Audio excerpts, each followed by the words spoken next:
take them out to dinner.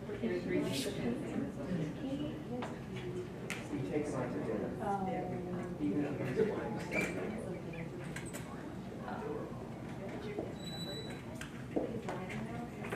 James did. I was going to say, I never do. David had yours, and then he said,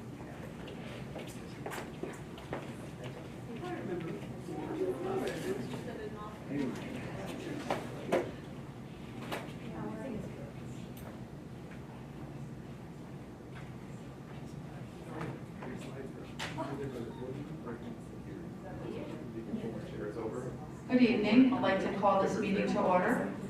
Welcome, and please join me for the Pledge of Allegiance. To the flag of the United States of America and to the republic for which it stands, one nation, under God, indivisible, with liberty and justice for all.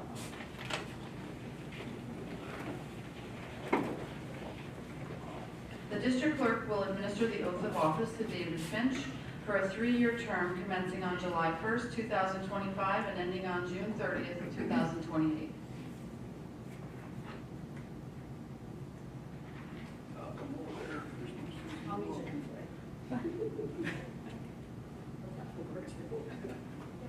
Raise your right hand and repeat after me.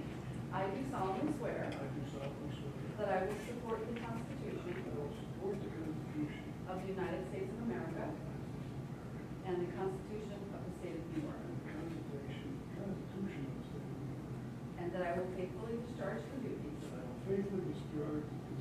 of the office of Board of Education member according to the best of my ability. Congratulations and thank you.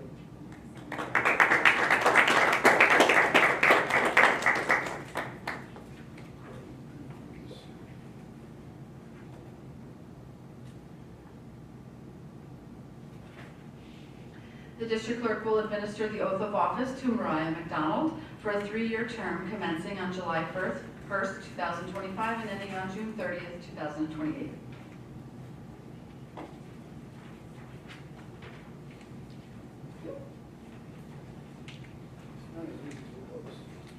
Right hand and repeat after me. I do solemnly swear that I will support the Constitution of the United States of America and the Constitution of the State of New York, and that I will faithfully discharge the duties of the office of Board of Education member according to the best of my ability. Thank you. Congratulations.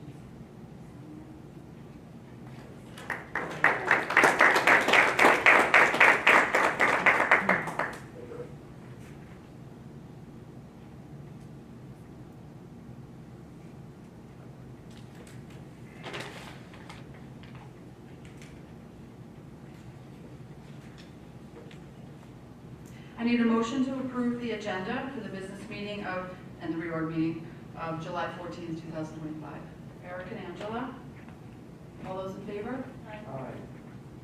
Mariah? Just raise your hand. Okay, thank you. That's okay.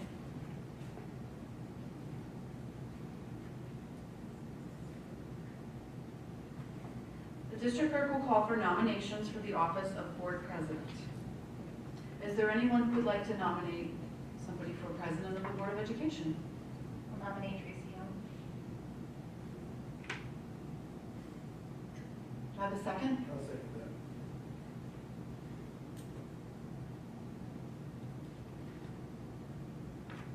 Are there any other nominations for president of the Board of Education? Okay, hearing none. All those in favor? Aye. Congratulations. We'll do your vote.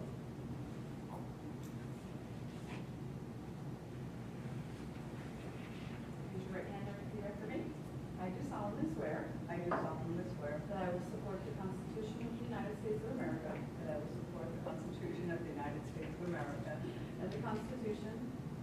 and the Constitution of the State of New York, and that I will faithfully discharge the duties of the office of Board of Education president according to the best of my ability. Congratulations.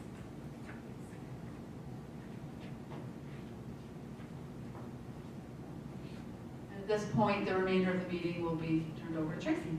Thank you.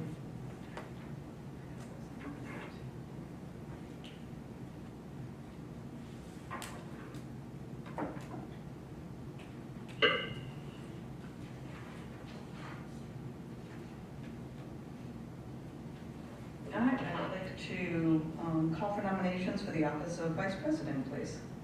I nominate Kelly Hibiki. Okay, could I have a second? I will second that. Do I ask if there are any other ones? Yeah, okay. Are there any others that would like to, any other nominations? All right, all in favor? Aye. Okay, we get to administer the oath.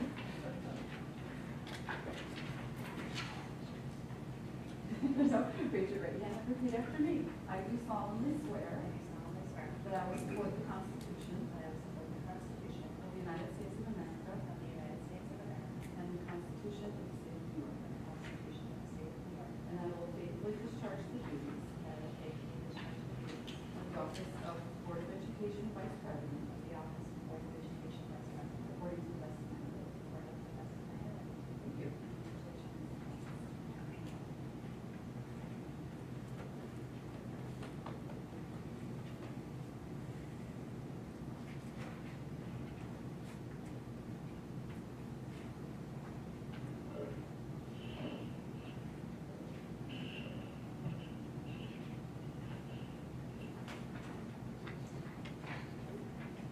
Thank you. Okay, so for the reorganization, what we've done is we have consolidated multiple items and grouped them together just for a sense of not being here for 3 hours. So the first is, I need a motion to approve the following appointments of officers. Action item 1 through 4, which includes the school district clerk, the district treasurer, deputy treasurer, and tax collector. Angela and Eric. Okay, any discussion? All in favor? Aye. I need a motion to approve the following other appointments, 1 through 31. I'll quickly read them. Central Treasurer, Extra Classroom Activity Account, Records Access Officer, Records Management Officer, Asbestos Hazard Emergency Response Act, Integrated Pest Management Coordinator, Purchasing Agent with the Superintendent, District Audit Committee Members, Audit Committee Meetings, Audit Committee Executive Session, HIPAA Privacy Official, Title IX Coordinator, Chapter 1 Compliance Officer, ADA 504 Compliance Officer, Data Protection Officer, Private School Transportation Requests, Health and Safety Designee, District Representative of RCG Workers' Compensation Trust, District Designee to vote for trustees of the RCG Health Insurance Trust, Supervisor of Attendance, Liaison for Homeless Children and Youth, Free and Reduced Cost Lunch Eligibility Hearing Officer, Greene County School Boards Association Delegate, Dignity for All Students Act Coordinators, Workplace Violence Designated Contact Person, Medicaid Compliance Officer, School Attorneys, Internal Claims Auditor, External Auditors, Financial Municipal Advisors, Designate Official Bank Depository, and Designate School Newspapers. Kelly and Eric. Any discussion? All in favor? Aye. I need a motion to approve the school physicians, Columbia Memorial Hospital, Greenville Medical Associates, and Albany Med Emergent Care as school physicians. Angela and Eric. Any discussion? I'm abstaining from the vote. Okay. All in favor? Aye. Move us to annual authorizations. I need a motion to approve the following annual authorizations, 1 through 11.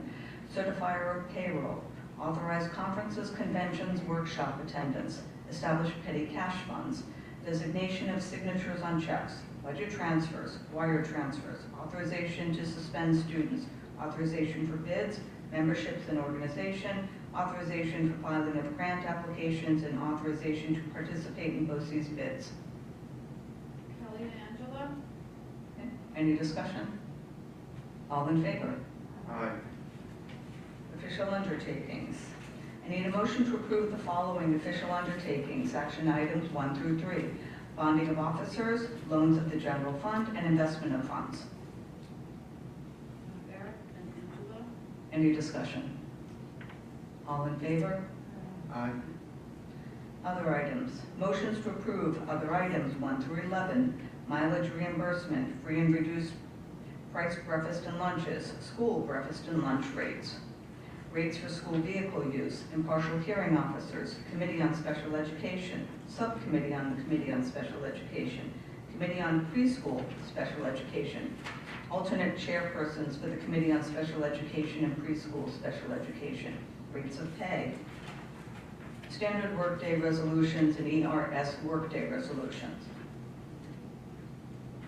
Angela and Eric. Any discussion?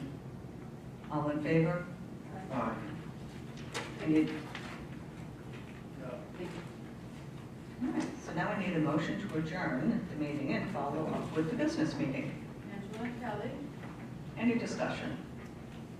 All in favor? Dave, you look like you have a question. We'll do it a bit. In business? Uh, If it's related to the reorg, It's not. Well, I would like an opportunity to discuss the recent election that we had, and budget vote. okay? You want to do it now, or I can make a motion to amend the, Bring your mic out, bring your mic out. You want to hear it? sorry. Um,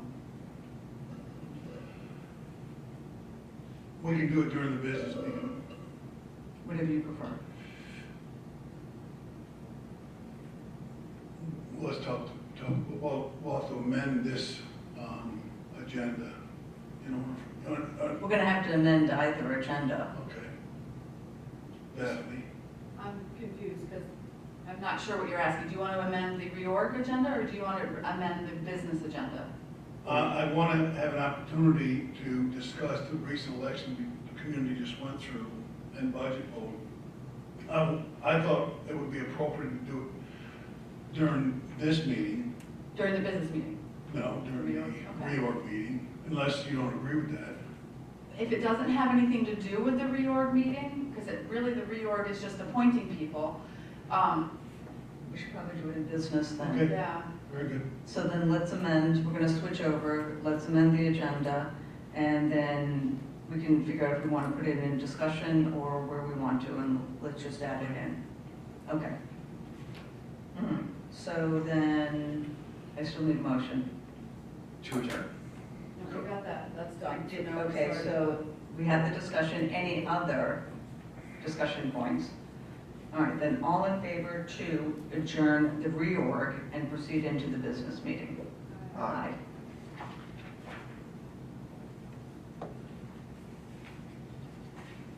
So now, instead of saying a motion to approve the agenda, how about a motion to change the agenda? To add in a discussion point, and I would suggest, You can't amend the agenda until we call for the vote. You gotta call to order. Item 1. hello everyone, I would like to call this meeting to order. There we go, we are now called. And we actually do have to approve the agenda, but then the discussion item would be what to add and to where. Yes. Okay, all right. So I need a motion to approve the agenda for the business meeting of July 14, 2025. We're gonna do this slowly. Yes. Yes. Kelly and Eric. That's our. Any discussion? Dave? I'd like to amend the agenda to provide an opportunity during discussion to talk about the recent election and budget vote. Okay, could I have a second to amend? Okay, good. Now, any discussion on amending that and adding that Who in? was the first on that? Eric? It was Eric. Okay. Oh, wait, you mean on the amendment? On the amendment. And then Angela was the second. Eric and Angela. And then we will add, sorry, we will add a discussion item, Correct. so 5.6. Okay. Thank you. Can we vote on it? Yes, we have to vote on it. So is there any more discussion about adding 5.6 as requested by Dave. All in favor? Aye. Aye. Okay, so now that we got that, then We need to vote on an amendment, or. we have to go back to voting on the revised agenda. Correct. All right, so do I need a First. All right, I need a first and a second. Any discussion on revising the Angela. agenda? All in favor? Aye. Hang on one second. I just gotta write all this down. Thank you. I think we got it.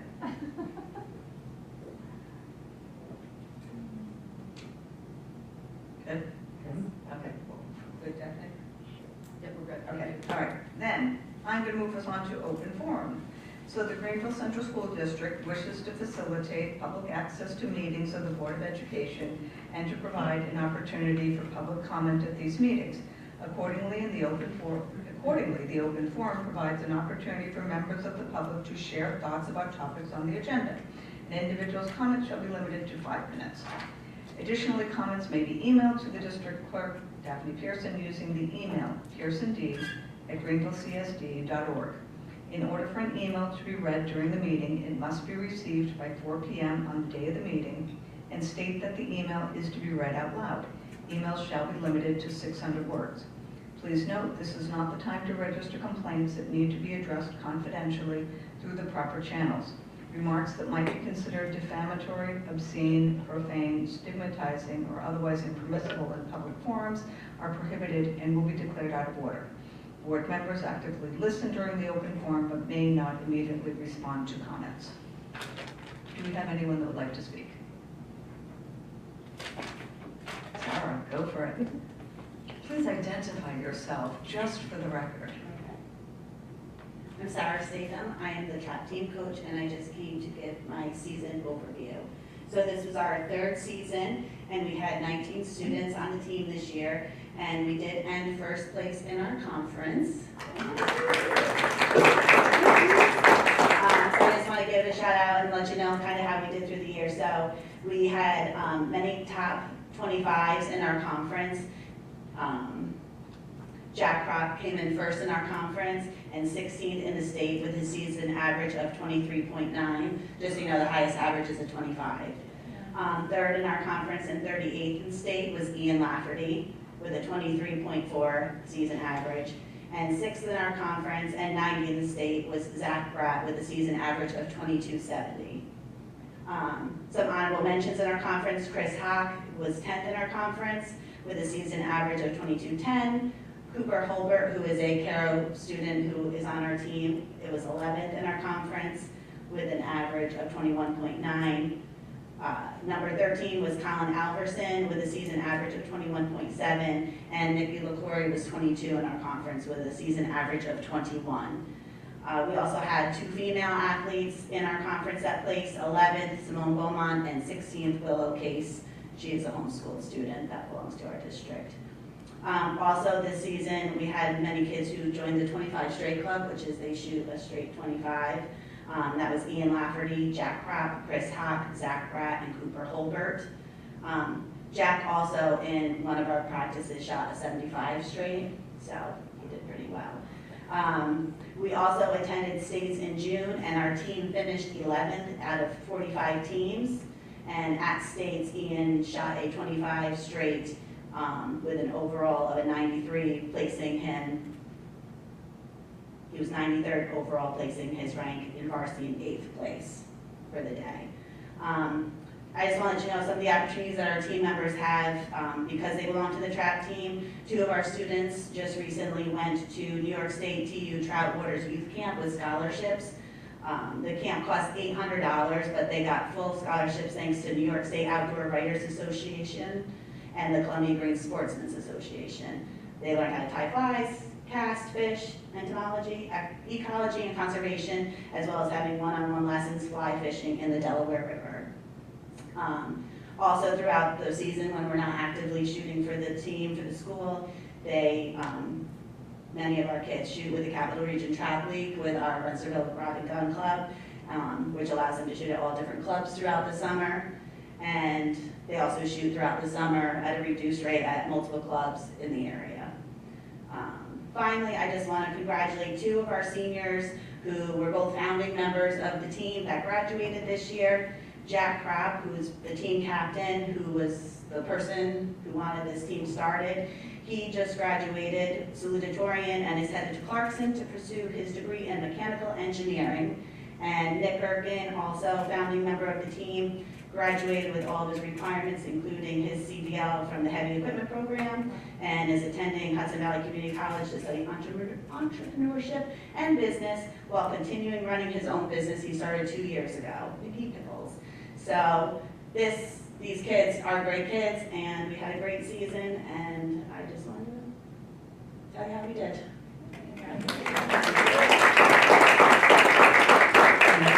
Shout out also goes to you, Sarah, for absolutely, yes. So I think that just den mom and overall cheerleader and everything else, you know, cracking that whip or whatever it needs. I think that it's wonderful to see the progress of the club over time, and just congratulations to everyone. It started with the germ of an idea, and to now see the success, it's really wonderful. So thank you. Thank you.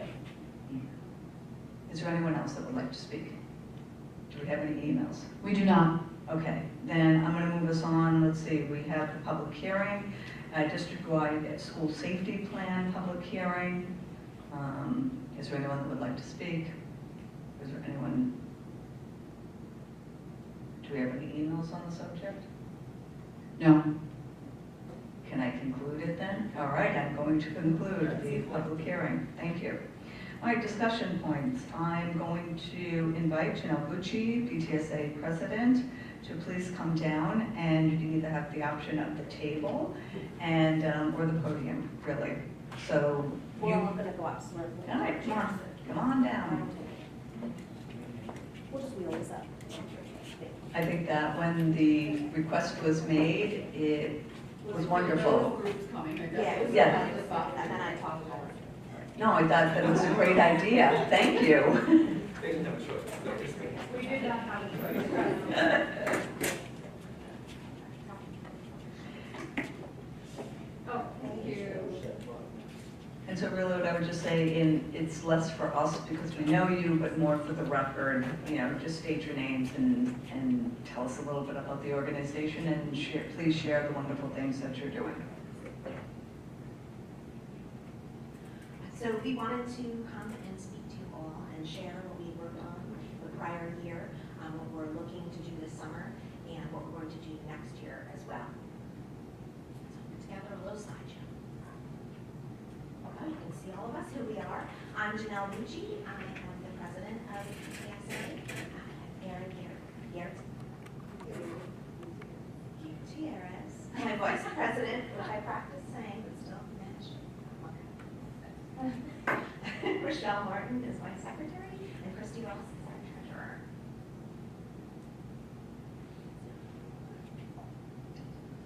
So, for those of you who don't know what the PTSA is, it is the Parent Teacher Student Association, a national organization with one mission, that is every child, one voice.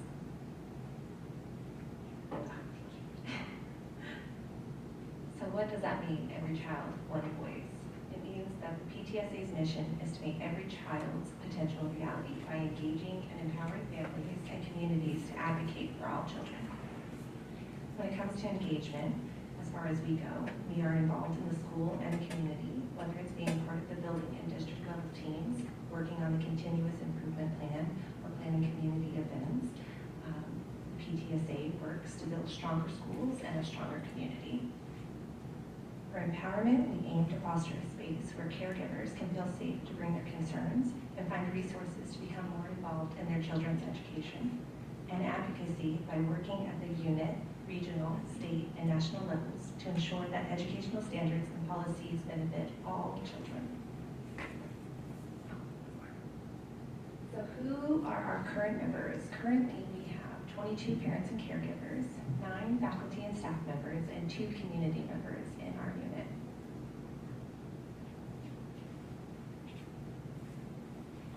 I guess I'm up here. read through some of these points that we do. This is what we've been up to the past year and before.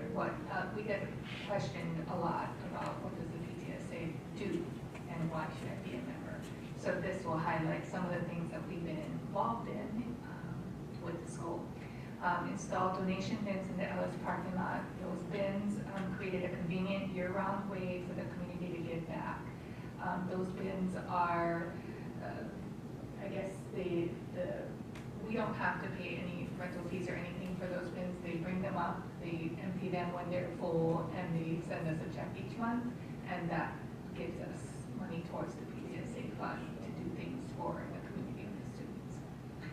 It promotes sustainability and community service in a visible and accessible way because it does gather all textiles. So even if it's torn or burned or whatever it is, they recycle things that are not sellable. So they'll go through and they recycle the things that are damaged or something like that. So all textiles can go in there: clothes, shoes, blankets, pillows, things like that. Advocate for students and parents at all levels. We act as a bridge between families and school leadership to voice concerns and ideas, help shape policies and decisions that reflect the real needs of families in the district. And the way we do that is some of our members are part of the BLT and DLT groups. We host the Meet the Candidates Night for the Board of Education, as you guys know. Fostering transparency and informed decision-making for local voters, encouraging civic engagement by giving families direct access to candidates, and we promote a respectful, nonpartisan space for discussion on educational priorities. We provided pocket constitutions to the GCS junior class to celebrate Constitution Day. This is done to honor our civic holiday with a meaningful educational gift. We encourage students to engage with the foundational document of our democracy. Organized and hosted student dances. So we give students safe and fun places to have social events to build memories, strengthen school spirit, and student community outside of the classroom. We also collaborate with staff and volunteers to create a positive environment. We supplied food, materials, and prizes for quiz night.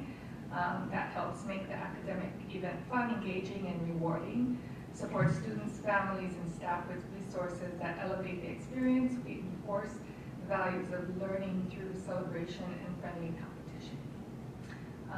We've donated Eclipse classes for middle school students, ensuring every student had the opportunity to safely experience a rare scientific event by supporting science education in a hands-on, real-world way.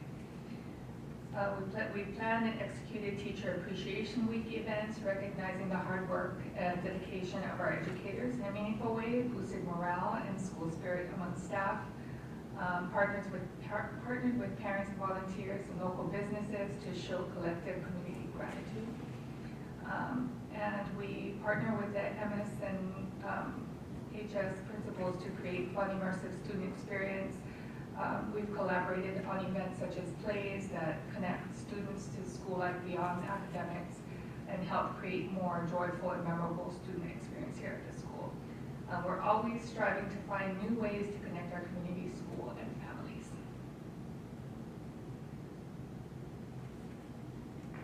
Through National PTA. Through National We can hear you, it's just on the recording that it doesn't come up, that's why. Through National PTA, I discovered the School of Excellence program and brought that back to our group and said, hey, why don't we take a look at this? And this is something that we would like to do. It's a similar process to our school perception survey that we put out, but it's a little bit more focused, and it's specifically for our PTSA and the relationship that parents have with the district. We are a PTSA, so we did include student responses in our survey as well this year. The School of Excellence program in general aims to provide a framework for PTAs and PTSAs to identify and implement best practices in family engagement to strengthen family-school partnerships. Builds inclusive and welcoming school communities where all families contribute to enriching the educational experience and overall well-being for students, and helps PTAs attract attract new action-oriented PTA and PTSA members who want to focus on the issues that affect our children the most. It provides step-by-step guidance and networking opportunities for PTAs to gain support and free feedback, identify and reach goals, and earn recognition. So this is the process that we went through. In May, we enrolled. You filled out an application. We gave some demographics about your district, how many students you had, what sort of programs you already have, and put that into the national organization. Then we started gathering and analyzing community feedback. We gave out a survey that we were given questions by a national PTA to hand out for this. There was a couple of different ones that we could choose from. We picked the one that was the best fit for our district and went from there. After we received our first round of feedback, we went over that as a group. I had some meetings with principals in middle school and high school, with Matt Berkshire, who's a great help and has really partnered with us on this, and came up with an action plan, which is kind of, it looks like our visit for the school, where we come up with goals and then we find measurable action steps to go along with it based on the feedback that we got from parents, students, and staff and teachers. After that, we kind of put everything that we have been doing into this plan. We tried to come alongside other groups in the school. I tried to go to a student council meeting, to a GAA meeting, spoke at middle school and high school faculty meetings about. I pretty much went to all the clubs to try to get an idea of what they, the drama club, trying to get an idea of what they needed and how we could work together and how we could support the things that we're always doing here at the school. So then the second part of that was then, after having those meetings and making an effort to be more involved in the district as a whole, we then put out the survey again to see like where have we improved, have we missed anything, and then we take that feedback again, change our action plan if we need to add to it. It's a 2-year process, so we decided to take our action plan and have the first year kind of be building this foundation, and then the second year be more implementation. And then, now we have this, what can we do with it? How can we continue? So March through June, we reflected and summarized our progress. We had another couple of forms where we had to put our survey information and what we had found and what we had done into national again, and now we date. So we will see in August if we have received the accreditation or not, and it will last for 2 years. We'll get a banner. They'll want us to have a little celebration here at the school, which would be nice, and we'll keep working there. I also, this is in the agenda, I did put an active link to our PTSA action plan there, and you can click on and take a look at it if you like. So what we worked on with Matt, he gave me some talking points here, so I don't want to say that I authored these. They're wonderful, so I just just not write it. Our parent engagement and school improvement plan. So what we ultimately came up with was taking a look at our district plan and our building plans and adding an element of parent or family engagement to those plans so that it was intentional. We made a purposeful shift by embedding parent engagement components directly into our school improvement plans. It was important to us that family voices and connections be seen not just as support, but as part of the improvement strategy. So what this will look like is each school improvement plan has a section for each strategy and goal area where they're asked to develop a plan that includes specific strategies for engaging families in reference to that goal, all tied to a clear purpose, like building an understanding of academic shifts, improving homeschool communication, or supporting behavior expectations. Janelle, did this come about from the district meeting that you had in early July where they were going over the goals and things like that? Because several of you were represented on there. Yeah, I've been on PLT, this will be my 3rd year running out, so I was able to attend to before and kind of got an idea of how the district worked and could see where where the polls were for parents. And so that's kind of the direction that we went in. So where we are now, these engagement strategies are now mapped out with timelines, communication methods, and the staff responsible for carrying them out. This means we're treating family engagement at the same level in have with other components of our school improvement process. This is a piece that we've been missing for some time, and we knew it was important to correct that. So I did take just 2 little snapshots. You can see a district continuous improvement plan and a building continuous improvement plan, and the parts there that now will need to be filled in by BLTs and DLTs. So what we're working on now is we are waiting to hear from National PTA to see if we will get our accreditation or not. We should find out sometime in August. Our parent representatives just wrapped up our July meetings with our middle school and high school BLTs, the continuous improvement process here at the school, and we each meet an extra day as well with our building level committees to finish our visits. During August, we'll be sending home membership information with the packets that go out to students with their schedules for parents, and a little bit more information about what we do as a PTSA to try to foster some more membership. The more parents that are involved, the more diverse group, the better you really have a chance of getting to what's important and what parents want in the district. And we will attend 6th grade longer day in August, maybe talk a little, have a table there and hand out. Yeah, invite some parents. So partnering with the Board of Education, what we ultimately would like is to have more of a relationship with the board, being kind of the parent arm, that third goal the board always has of communication and community. We'd like to help to create family engagement strategies as for us to share your information or for you to share our information out to the district. We'd like to collaborate on just little things like just kind of how when we have our PTSA meetings right now, we have building principals at our meetings. So we get information from them and we get information back. We don't really have anything like that with you. Some of you are members, and I appreciate that, and I do send out to members the agenda each month, but that's still not really us having a conversation. So we would like to make more of an effort to have some sort of two-way relationship with the board, that you know what we're doing and we can support what you'd like to do as well. We also ultimately, this is a long-term goal, would like to strengthen our district's current parent involvement policy, which we do have, and it's mostly geared towards Title I. I would like to see some sort of family engagement plan or policy for all parents as well. I think it's supposed to be for everyone. I mean, Title I is legislation that says it must be, so as part of that, but I think that really the benefit is for everyone, because most of the kids have parents. Right. Well, I was reading through it, it said there's supposed to be like a specific plan between parents in the district, and I've never seen that.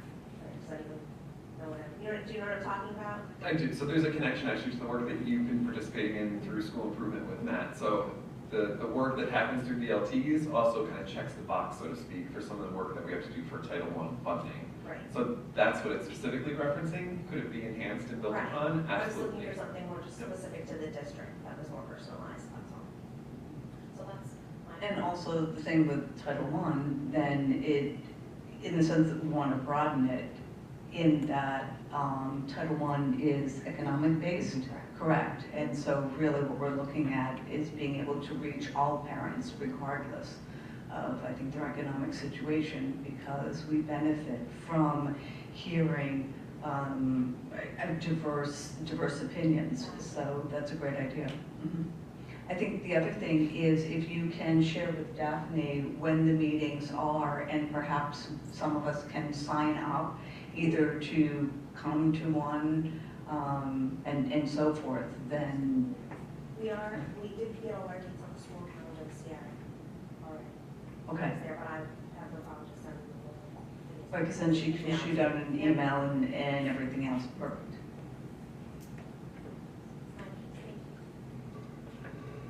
Okay, so why join PTSA? I think the one thing I would tell somebody when they want to know about joining PTSA is it allows access to admin teams and staff in a different way, giving members an insider's perspective. We hear a lot on our surveys that go out about parents want, especially in the middle school and high school, when they're in elementary, they seem to find ways to volunteer. It's a little bit harder for them when they get up to the And so we're trying to get the word out to just let them know that PTSA is a great way to have that type of connection with the school and more of an insider's perspective. Our membership dues fund child advocacy efforts that change policies in New York and on Capitol Hill. One of the things is no baking in school. That was a PTSA initiative. They have the ear of the governor one day a year, and they talk about their different things that they want to, bring up and see what they can change the policies. Members get the state and national PTA informational emails. I know, like, when COVID happened, some of the emails that I was getting from national PTA and state PTA, I was getting more information from them before I was even hearing from the school. So that was interesting. So there's a lot of really good information in those emails. They don't get in your spam folder. The Greenville PTSA also does agenda and meeting minutes emails. Prior to our meeting, we'll send out an agenda so you can see what's on it, whether you want to go, whether you're too busy. But it also has the meeting minutes from the last meeting so you can catch up. We also have a Greenville PTSA members only Facebook page. We post things on there like, hey, don't forget it's freshman night coming up, and other things that you might have forgotten, and we kind of splash it in there, so hopefully they'll remember. As I said before, we have caregiver volunteer opportunities by going to a meeting. There's different events that we're doing and different committees that parents aren't even aware of that they can sit on and be a part. The other thing is that our PTSA meetings include school updates to help parents stay connected. We usually have both our middle school and high school principal there at every meeting. So we have updates routinely, seeing what's coming up ahead in the month, what had happened, and where we might be able to help out. The other thing about PTSA that people don't realize is that an active PTSA chapter, we allow PTA scholarships for our graduating seniors, and some Greenville students, seniors in the past, have taken advantage of those scholarships. So that's also an exciting thing for a school to have, because some schools do not have PTA. You might want to consider, especially at the high school, then coordinating with Christy, because when they have awards night, then there are a lot of awards, so maybe you can kind of get into that, because that's a perfect place for it. Yeah, we work with the school counselors. The school counselors are the ones that contact us usually. But for example, even with Rotary works through the school counselors, but they still present on that night. So get the recognition, I guess is where I'm going. I see what you're saying, Tracy. Or get the recognition. If you're given money, then get the recognition. We thank you. I would like to be up in front. I'll find someone else. And that's it. Thank you. I have a couple questions. Anyone else have any questions? No, go for it. I'm like, no one had questions? Come on. Sorry. I'm going to go first. So with next year, are existing members going to get an email so that they can just go, yes, I want to continue? Thank you. Just turning on for me. Yes, we will send out an email in August saying that it's actually you can renew right now if you want, but I'll send out an email with a link to our page, and it's very easy to renew online or on our, if you're already sure to be on one of our pages. But, yeah. That will be an open house as well, yes.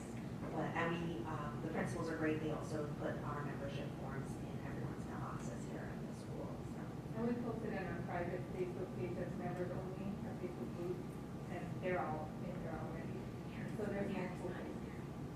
Oh, For the open house, if you have a computer right then and there, are you able to like register or let people register right then and there? The form that is up behind you, the QR codes there will take you right to our page, and they can join right with their phones. A lot of times, some people like to fill out paper in our old school, and we give them in, and other people are more than happy to scan the code. It's right and they there. would just pay through their phone through that way. Yeah. Dave, you had some questions? Yep. First of all, I think probably either the PTA or PTSA is the first place that most of us get involved in schools and start going down that path to end up here. I was in this organization, I think, a long time ago. I won't even say how many years ago, but a couple of questions about your engagement.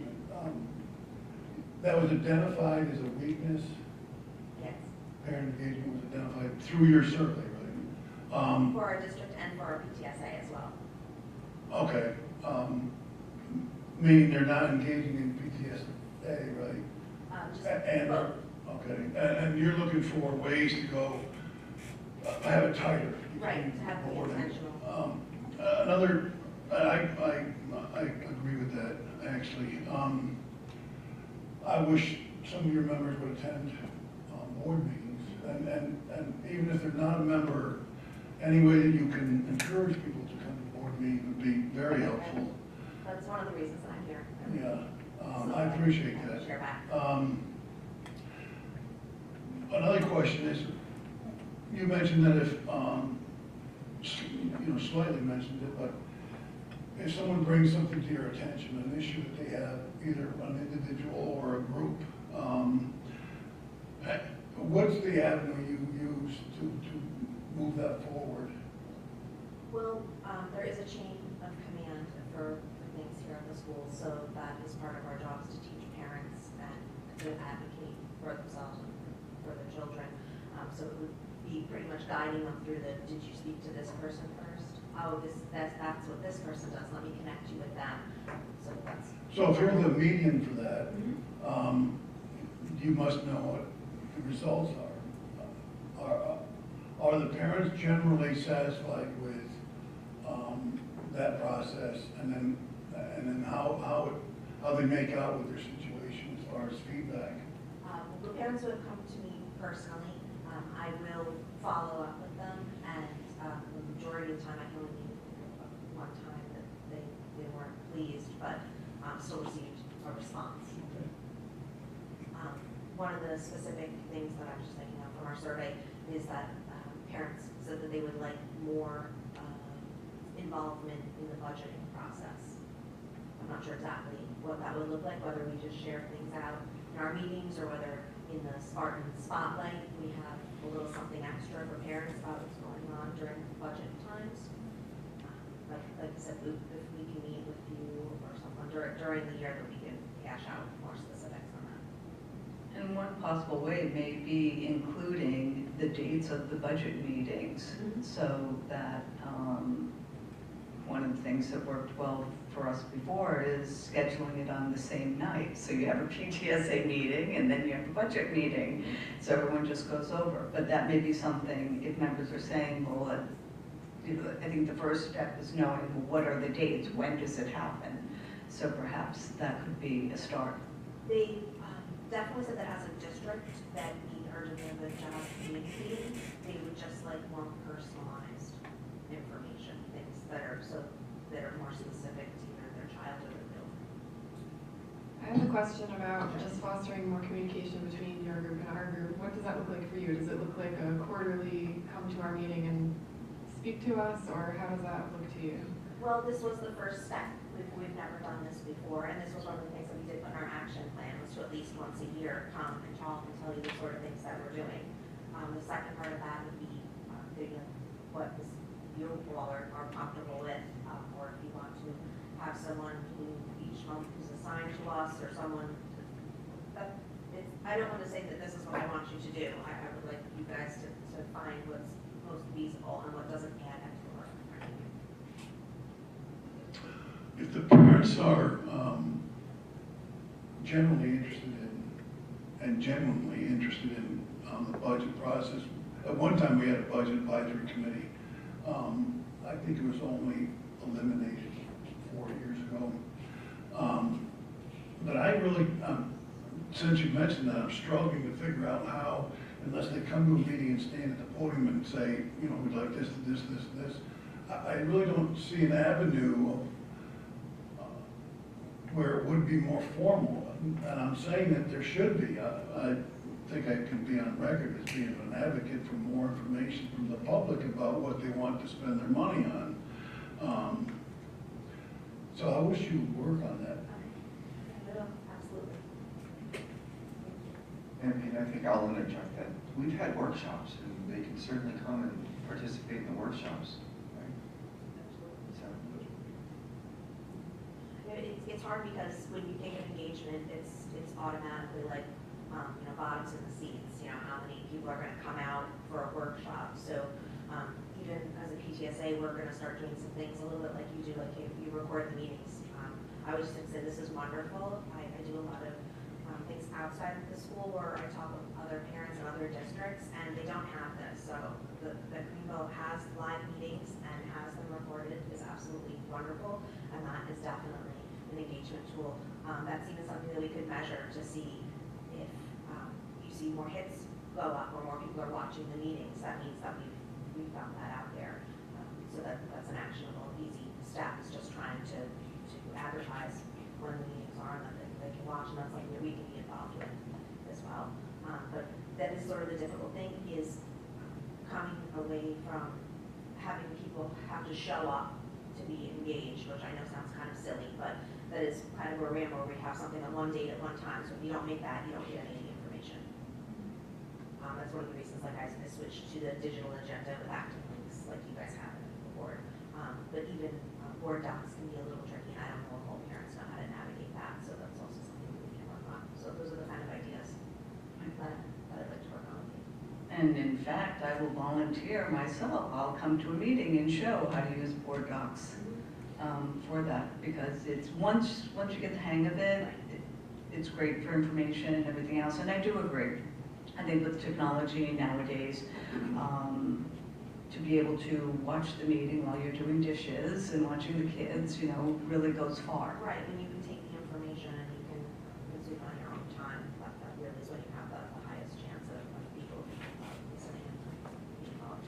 Right, now, kind of to me, the next step is, okay, so what is a way to capture, all right, they watched it, do they have any questions? And is there a way to capture the feedback that's manageable? For that.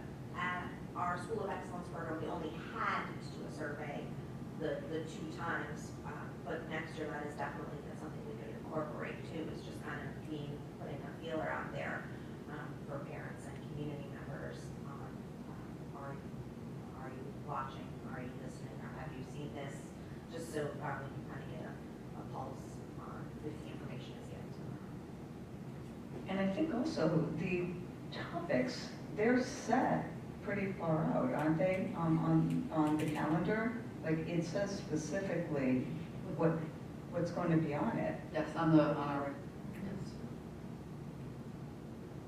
So I definitely think that more, just off the top of my head, more information on what's going on in the weekly Smart and Spot, that would be great. But we're going down just to that. We're not going to have the monthly one and the weekly one, so that would definitely be good to have extra information, or something like you do in the book that you want to. Sure, just 2 thoughts. So one, I applaud the work that you're doing around the continuous school improvement piece, because I think what you've done to work with Matt is you took something that could have been another thing that can be overwhelming, like, oh my gosh, we're already doing a lot, how do we do another thing? And you found a way to weave that into existing systems and processes that are already here, but enhancing that and making it even stronger to get that community and parent engagement piece. So I applaud that work, and certainly I know you're just kind of getting started with that, but I'm excited to see where that can go. Second thought, in terms of the budget stuff, what I found, so this is the start of my 3rd year in this role on the business side, a lot of it comes down to the budget process is very cumbersome, and there's so much terminology, and there's just a lot behind the scenes. So I have worked with Sierra, but certainly open to feedback of, like, is there something that parents are looking for just to better understand certain aspects or certain terminology or certain steps in the process, whatever that might be. So if you find any of that out, or if you have thoughts yourself, I'm certainly open to listening to that, because Sierra is an incredible resource to, like, okay, take this really complex, cumbersome information, and let's break it down and turn it into something that is understandable and appropriate for the audience that's there. So I know that Matt has taken all of our information that we've gathered as a district, and I think we, principal of our PTSA, survey information, and partnered with AEG. So we may be able to pull some information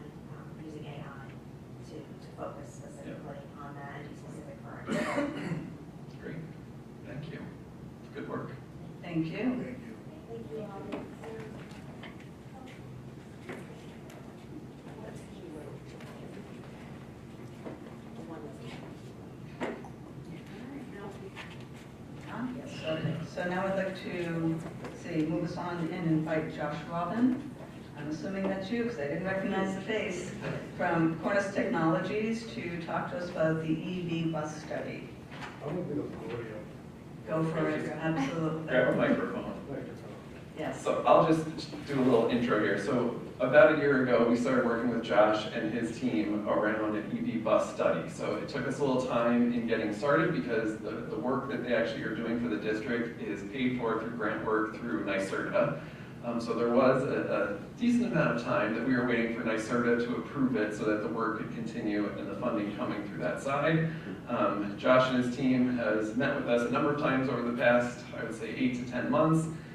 Did a couple of site visits to actually see our facilities in terms of the transportation building and just the layout and what we currently have, and has done several different task reports. The one that's linked on the board agenda tonight is task 8, which is the final report that kind of pulls pieces from all the different reports and serves as a summary.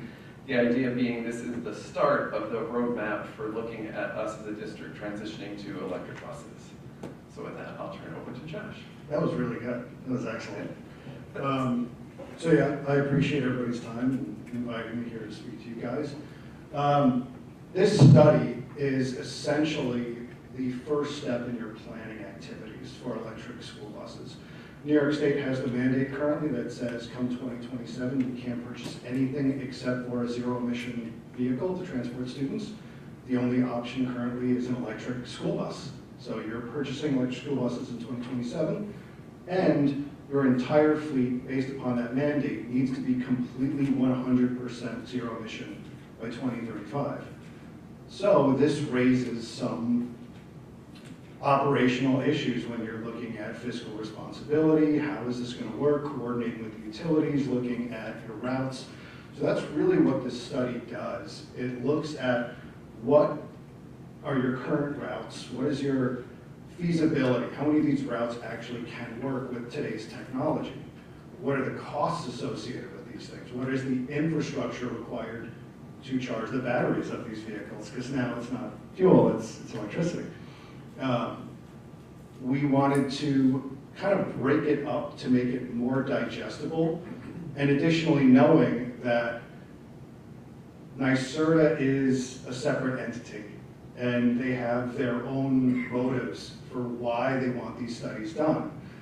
So a lot of it's data collection for them. That's why we broke up the individual studies so that you got the raw information from us before certain things were changed and altered. You might have noticed that originally in the safety report that we did for you, we had quarantine zones. The vernacular has changed to isolation zones. It's a game, but we wanted to make sure that we delivered things directly to you first rather than last so that you got the actual important information.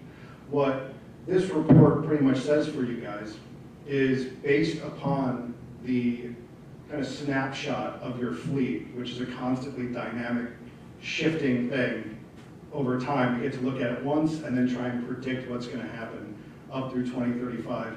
You're not in bad shape. 75% of your runs can be supported with today's technology, which is very good. Energy-wise, yes, you're looking at something just short of 1.2 megawatts, which if you want to know what that means in English, that's Nassau Coliseum, Madison Square Garden, 15% of the Empire State Building. It's a lot of energy. There are schools that require less. Financially, the way that we broke it up, and it's a lot easier to see in the 5th task that we sent over, where we break down annually in real detail. There's some graphs there where you get pie charts that shows this is how much energy you're looking at for consumption each year. That way the utility knows this is how much we need to provide if they can't provide everything at once due to mitigating circumstances. We have the cost analysis in there, so you know this is what the cost of the vehicles are, this is what they are with the incentives, this is what the infrastructure is, and we broke up the infrastructure into legs. That way, you're not looking at making a giant capital investment right off the rip. We wanted to break it up because nobody can really tell you what the technology is going to do.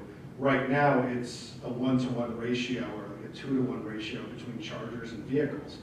But in 5 years, it might look like a regular fueling station where you have just one really big thing and you pull the bus up and in 2 minutes, you're good to go. Just don't stand, right next to it, because you'll melt. The state has a very compressed timeline for this. And That was beautifully stated, I will say. And in fact, one of the questions I had is, you had mentioned 27 or 2027. I thought that the governor pushed it out and gave us kind of a reprieve of 2 years to 2029. Was that just? You can apply for a hardship waiver. you can apply for a hardship All right. waiver. We don't know how we will do that yet, because it has not been published as to what that will be. Correct. So the hardship In waiver, 2028. the hardship waiver is a 2-year extension. That would be to 2029. Okay. My understanding though, and Josh, correct me if I'm wrong, is the 2035 does not change. Bingo. Right, so Yeah, I've heard that. you can shift the beginning, but you're not shifting the end point where all buses would have to be electric. Correct. Okay. So the hardship waiver genuinely makes it harder. It creates a hardship for you. So when you look at what your spend is going to be annually to hit 100% fleet conversion by 2035, if you get those 2 waivers and you stack them, you could push this up by 4 years. But that means that all of those vehicles that you would be converting and purchasing those years, you have to add those to what you're purchasing in the following years. Now, what we've been seeing is a lot of schools that are issuing bonds for EV vehicles are going down. Yes. And so where does that leave a school? That is a wonderful question that nobody wants to answer Correct. anywhere. When we started this journey, we asked lots of questions. And a lot of the questions that we asked were greeted with, oh, we never thought of that. Oh, we should probably figure that out or discuss that. And a lot of those conversations went nowhere. What is the almost probable certain future of the vote associated with electric school buses? Well, if your district votes no, you can't get vehicles that year, which means vehicles that you would normally remove from your fleet due to safety concerns, due to end of life, they're either staying longer in your fleet, which you don't want, or you have fewer vehicles to work with. Both are horrible decisions to make. And we've heard rumblings that they might just eventually, schools are going to keep saying no to this, and then one day they're going to turn around and they're going to say to you, well, you don't ask the community to pay the water bill, you don't ask the community for these particular things because there's no other option, so just get them. But I can't speak to that. The hardest questions have not been answered. What we intended to do with this is to give you the absolute most realistic view as to what this looks like, to the extent of, in truth, that's why this took so much time, because we asked for real information. We asked, what is this going to cost fuel-wise? And not the back of the napkin, you go to the car dealership and they tell you you're getting 50 miles to the gallon and you never see better than 28. You can't do that with these vehicles, and you can't do that with the budget. So we need actual information, and nobody really wanted to give real information. Now, what about our local Central Hudson being able to accommodate all of the schools turning on? Can they even handle it? Because we had heard several years ago that they couldn't. And then somewhere along the line, they changed their mind, but I have not seen any major infrastructure initiatives that would support going from no to yes, other than, you're just gaslighting us. Yeah. So I think a really good way to kind of conceptualize this is a tree. And you're at the end of a branch. And the utility right now is using the information from us and other folks like us to identify where are the schools, where are the facilities that are going to be requiring a lot of energy. And you might be on one of those branches that's really good, and you've got everything that you need to support the school. Now, if between you and the substation, PepsiCo comes in, or a Tesla charger comes in, or a large-scale residential housing comes in, they're all going to be sharing and competing with you for that energy. So like there's certain areas that are fine, and we've had so many talks with all the different utilities where it's, yes, we can't support this school today. We can do 2 or 3 vehicles, but the entire fleet is not going to happen. We need the 10-year runway to be able to do that. And they're exponentially better now than when we started talking to them a year and a half ago about this. Would I give them a gold star? Not yet, but When you say they're that- actively working on it. Okay, so when you say that they're better, what have they done? I'm curious. And I still had a power outage yesterday, so. So there's, and I could go like deep into a rabbit hole on this. There's 2 different concerns. One of them is like the total amount of energy coming off the street to your property, and the other is the power quality. So I'm trying to think, there like that game, I'm gonna date myself, but it's okay, it's we're all adults here. There's that like game, like a seesaw or like topple. Topple, that's a real throwback. You want to balance the electrical system for what you're putting on it. And so when you just accommodate, you add this and you add that, it becomes imbalanced. So it becomes a lot easier for you to have blackouts and brownouts and to lose that power quality. So you'll get everything that you need, it's just not good. And that's a delivery side issue with the utility. That's more of a, genuinely, that's more of a problem than it is the actual power itself. And for districts like yourself, I've visited close to 100 different districts. We've done 70 of these fleet electrification plans. Virtually everybody has power. They're okay with that. Now, the power quality is an issue. You turn everything on and you got to reschedule your air conditioners and your heaters so that they don't pop the fuses. And you're still getting brownouts and blackouts, even though it makes no sense why that's occurring. That's work the utility has to do.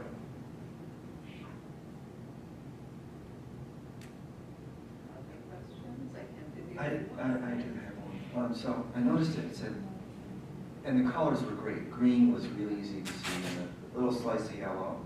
But the red ones are the ones that are bothering me. So if the red bus routes are not feasible, or it will lead, maybe in the future, a bus will change its capability, is there any accommodation for things that are not possible with electric? I know the zero emission is the requirement, but if it's not possible, what do you do? That is a wonderful question. So what NYSERDA just kind of added to these studies, and you'll see it in yours, where you have the list that has like the red, green, yellow. The ones that are in red says the size of the battery that you need to be successful. The difference between what's currently available and what you guys need, I don't think there was a route that you had that required more than like a 400 kW battery, just shooting from the hip. 395. 395, perfect. That's pretty close to what we have today. And come 2030, we're expecting to see an uptick in the technology. We've already seen in the smaller type A buses from when we started a year and a half ago to now, that the battery is almost doubled for some of those. So the expectation is, and in the purchasing cadence that we recommend for you, those are the last ones you're looking to electrify. And when we did talk to the state and we said, do you want us to create solutions for that? That's a hardship down the line that they're hoping technology solves, because what are the actual solutions? It's add drivers, which is a fantastic recommendation because there's a statewide shortage of drivers. Add vehicles, which is fantastic because they're 4 times the cost of what you would normally pay, plus you have the infrastructure on top of that. In a call, it was recommended to lower the amount of vehicles that you have, which is great. I don't know, start getting rid of students.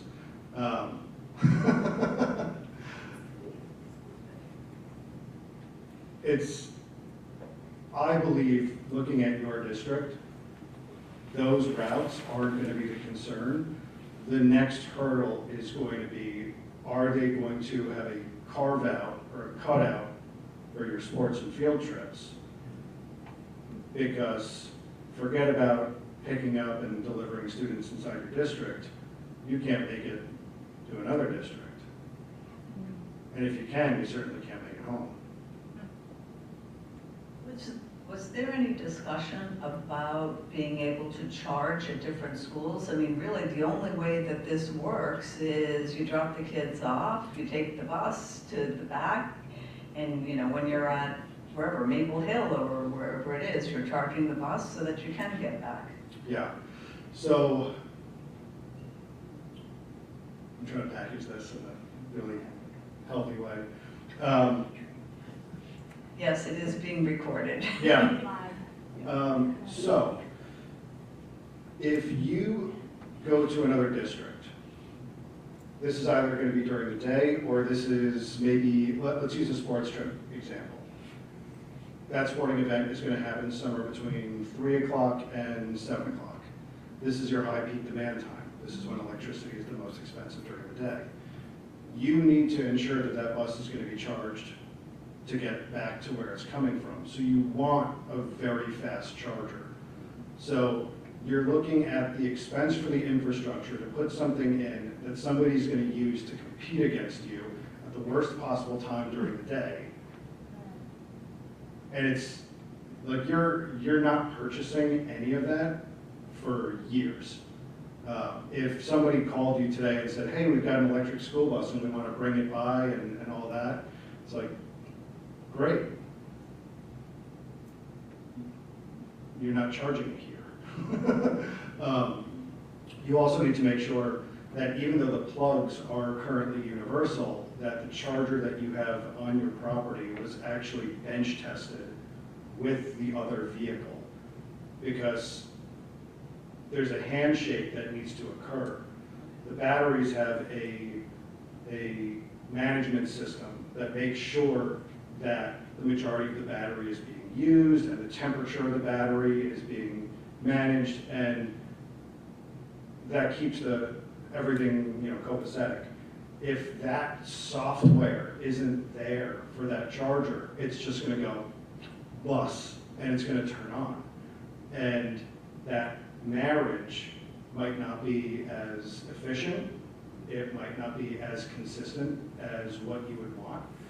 Cause some issues. So, if somebody called you and said, hey, we're going to bring a bus over, what's the manufacturer? And I kind of remember reading something about the managed system might have a 40% reduction in performance. Was that read right? So, it's a battery. So, the battery is going to, if I'm picking up, are you asking about like battery degradation? There was a mention in there that if the system had, if our power system had a management system on it, there was going to be 40. So what that's referring to is when we design your system initially, it is worst case scenario, worst day of your fleet in the winter. That way you can be successful on that day. Because the perfect springtime condition when you're not turning on the HVAC system or any of that, and everything's fine and dandy, and the kids are all behaving. Yeah, you can do that. We need to make sure that you can make it through the hardships. That 40% is okay. If you're not managing your fleet and you're just turning things on and just letting everything rip and you don't care, that's the surge. When you manage it with just what we've recommended, you're reducing that overhead by 40%. Okay, I have a question. It's probably 7, I'm not sure. you gave us with the green, the yellow, and the red. These are our routes, and then there's a whole list of things called spare. Are those spare batteries or spare buses? Those are spare buses. So that is so that we can do the half-day run, do the sports runs, do the field trips? Or is that because you expect that much trouble with the regular routes? I'm going to be very diplomatic, but I'm going to actually, I'm going to answer you directly on that. So nobody goes and purchases a spare vehicle and says, I'll use it sparingly or never. I don't know, it's a backup, right? Your spares are typically going to be the later in life vehicles that you have that are kind of like phasing out of the fleet. I can't tell you if when you have these vehicles in your fleet long enough, if those vehicles themselves are going to need to charge at the same time as the rest of your fleet. You might need to. Those runs that don't work, you might have to split that up amongst additional vehicles. So what we did with your spare buses is we said, I'm going to treat them like everything else that you do. I'm going to utilize a certain amount of energy in the morning and in the afternoon, and I'm going to charge them at the same time that I'm charging everything else in the middle of the day to increase the hardship. That way, when we make the recommendation for your electrical system, it has that buffer zone. And the reason for that is because in 8 years, in 10 years, if you needed that, if your fleet needs to expand, or you are going to be utilizing all that charging infrastructure at the same time, and that's not pre-planned, you're looking at additional capital projects, you're looking at additional loads. I'd rather make larger recommendations and notify the utility and say, this is the expectation, than, like, it's better to have more than less right now, especially with the timelines that you're looking for a lot of this equipment. How much money are we talking about? Ballpark? So, total fleet, Yes. I think it's somewhere around $16.5 million. Is that without infrastructure? That's with infrastructure. Okay. It's tricky to kind of calculate it because there's a lot of numbers that you don't really have. We took what the current prices of the vehicles, we had an escalation for inflation. So the bus that you're purchasing in 2027 is more expensive in 2031.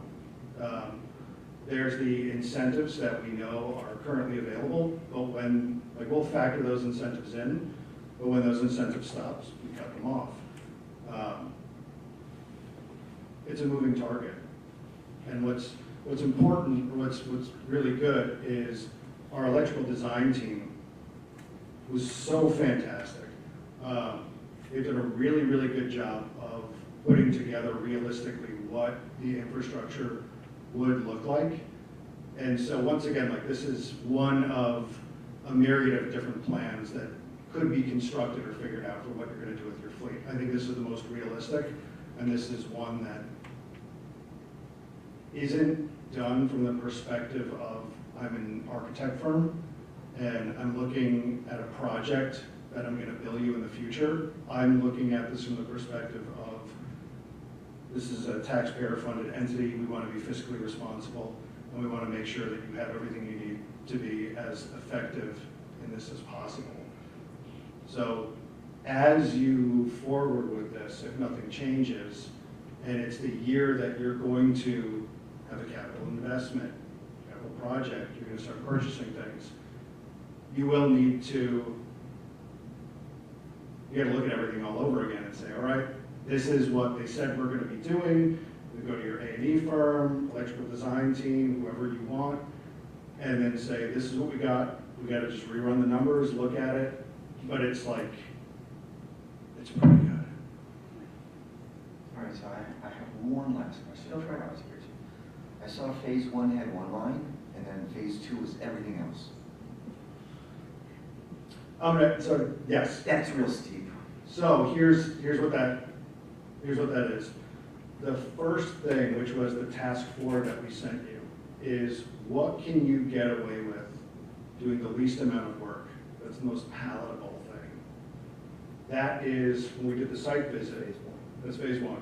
That is, how much under your current electrical envelope do we have sparingly that we could sneak a charger in there where you don't have to dig up the parking lot, you don't have to order a transformer, you don't have to do all these things. You can kind of avoid the SCD major permitting, and you could have a proposal to your community that takes advantage of the incentives currently, and to try and assist you in getting that first deployment. Once you use up the energy that you currently have at your facility, you need the transformer, you need to start engaging with utility, you need that heavy lift. For some districts, that can kind of be broken up into multiple, we'll call them legs or phases. But for you, you're looking at, all right, we're gonna have this investment, we're gonna get the infrastructure in place, and then annually, you'll run the conduit and all that's there. And then annually it's, all right, we're getting 2 buses this year, we're getting the 2 chargers, and we're gonna install them here and here. So you'll have some years where there's a larger capital investment, and then the difference between those other years are just kind of like staging for the buses. I have a question when you're done. No, right. Phase one doesn't make any sense. From a physical perspective, where do you see, like, are we gonna need to move things? Are we gonna need to expand places? How far away are they from the kids? Are all of those guidelines, where are we on that? Okay, so currently where all your buses are sitting, the initial design is to, you can either lay conduit underground, or if you don't want to do that, you can add a barrier and have it raised and elevated for the charging infrastructure. The problem is that there's rumors.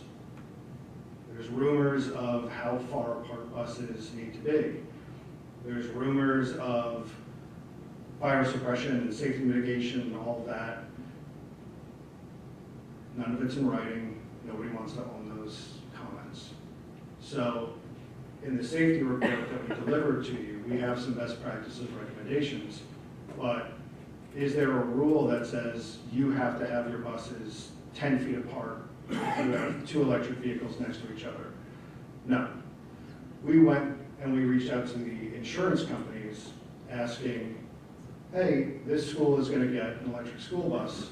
What's the difference in the insurance policy? Can you give something in writing? We have yet to receive that. And that's definitely something that I would pursue. Because alone, you're looking at a product that's typically 4 times what your normal expense would be. So the insurance would, like you would expect it to go up. But what are the things that you're going to have to do? I can't tell you what the redesign is. So we didn't factor those in because they don't exist. And the last thing that I want to do is recommend something that's going to cost you $1 million, or it's going to space out your vehicles so far that you can't have them on the property. And if you go through all the work and effort to figure that out, and then nothing happens, or a different rule comes in, you go, why did you do that? It's like, I don't know, it was a bad guess. I don't want to put you in that position. And then my last question, as part of your study, do you have an idea in terms of the local, like, fire departments and stuff that are on these routes, are they able to handle if one of these buses does have an emergency or catches on fire or anything like that? So I've heard, and again, the rumors, but I have heard that not every fire department is equipped to handle an electric vehicle fire. Most fire departments have not experienced a battery electric fire. Right. There's a lot of information and education circling right now. Part of our recommendation is when you acquire one, the bus manufacturer typically invites first responders to come and take a look at the vehicle. They'll put it up in the air, that way they can see where everything is. That's very important.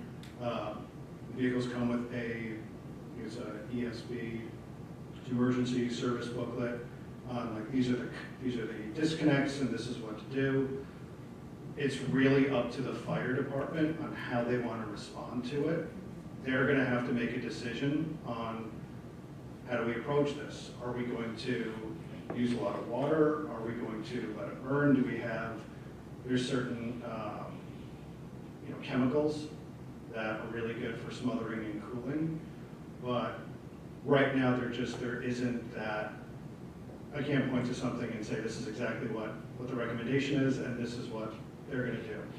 So our recommendation is, make sure that your first responders are aware, they're privy to this.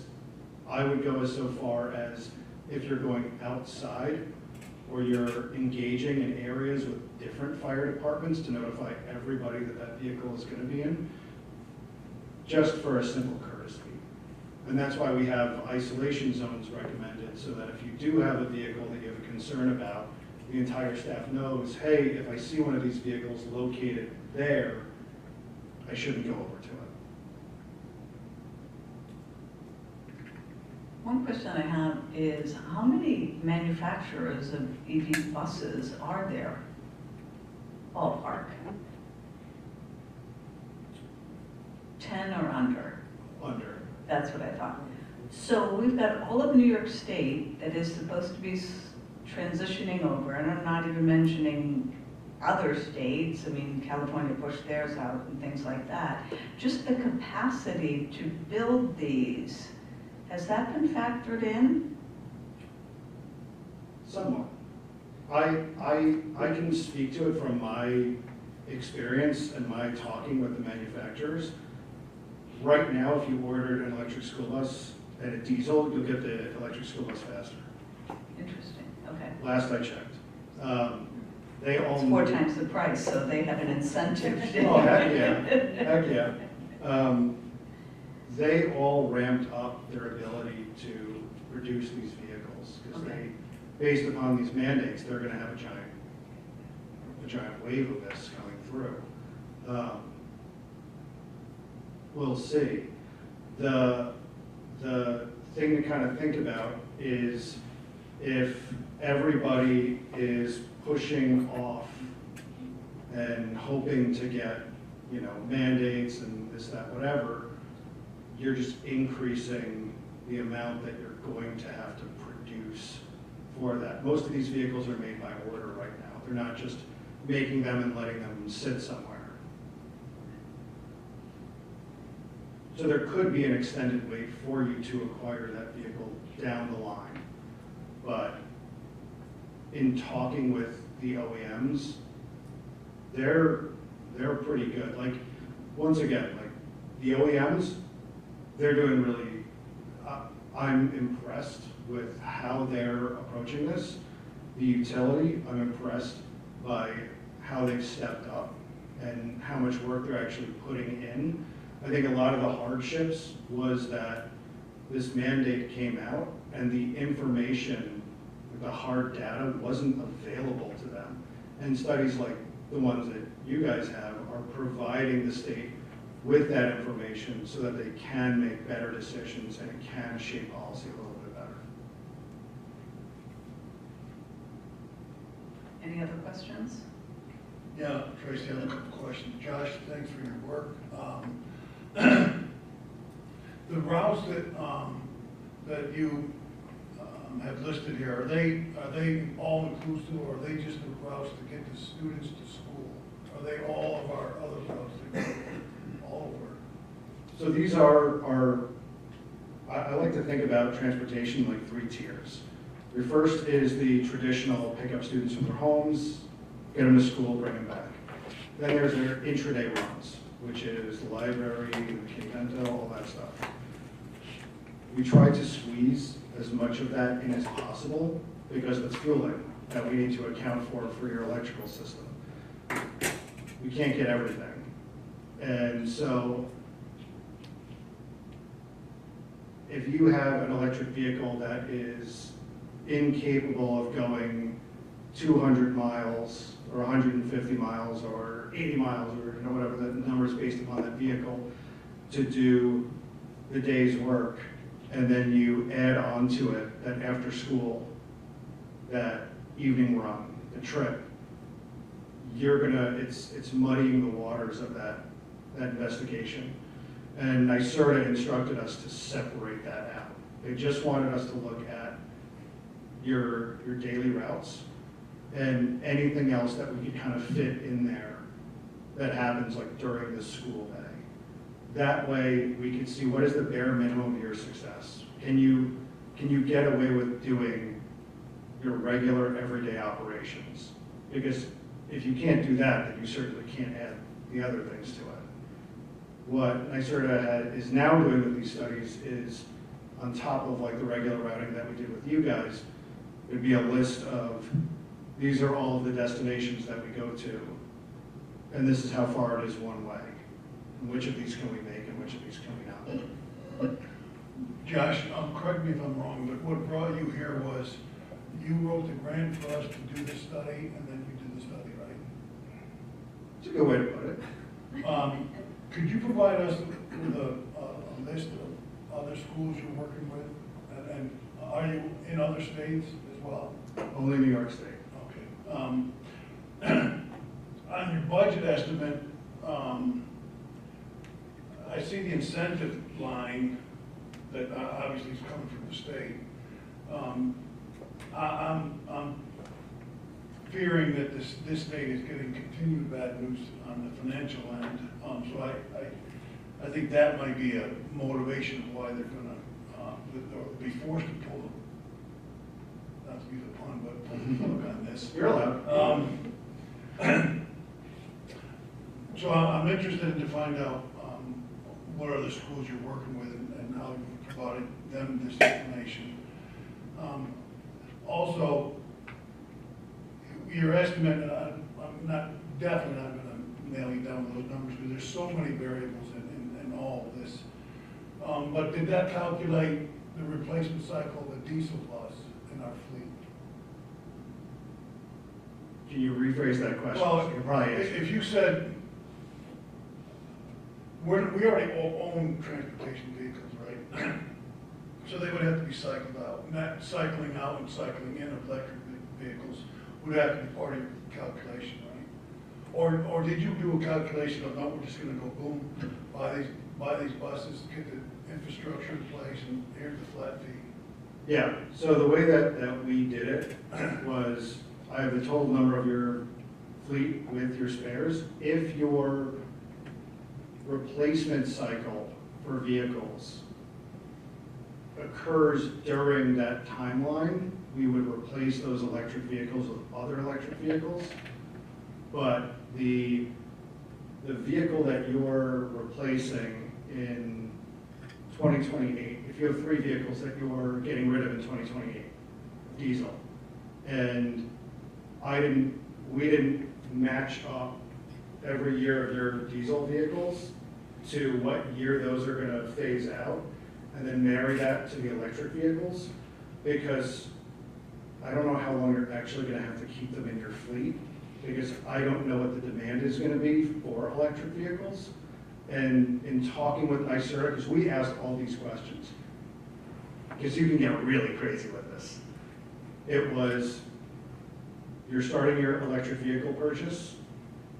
It's either starting, like you can start this year or next year, come 2027, it's the only thing you're getting, and the fleet has to be 100% of EV by that time. And our task was to try and make it as reasonable and realistic of fitting all that in the timeline. So you have your diesel fleet, you're gonna start purchasing your electric fleet, and they're kind of gonna sit as 2 separate entities until you have to marry the 2 of them. I'm not gonna ask any more questions. I actually don't think this is gonna happen.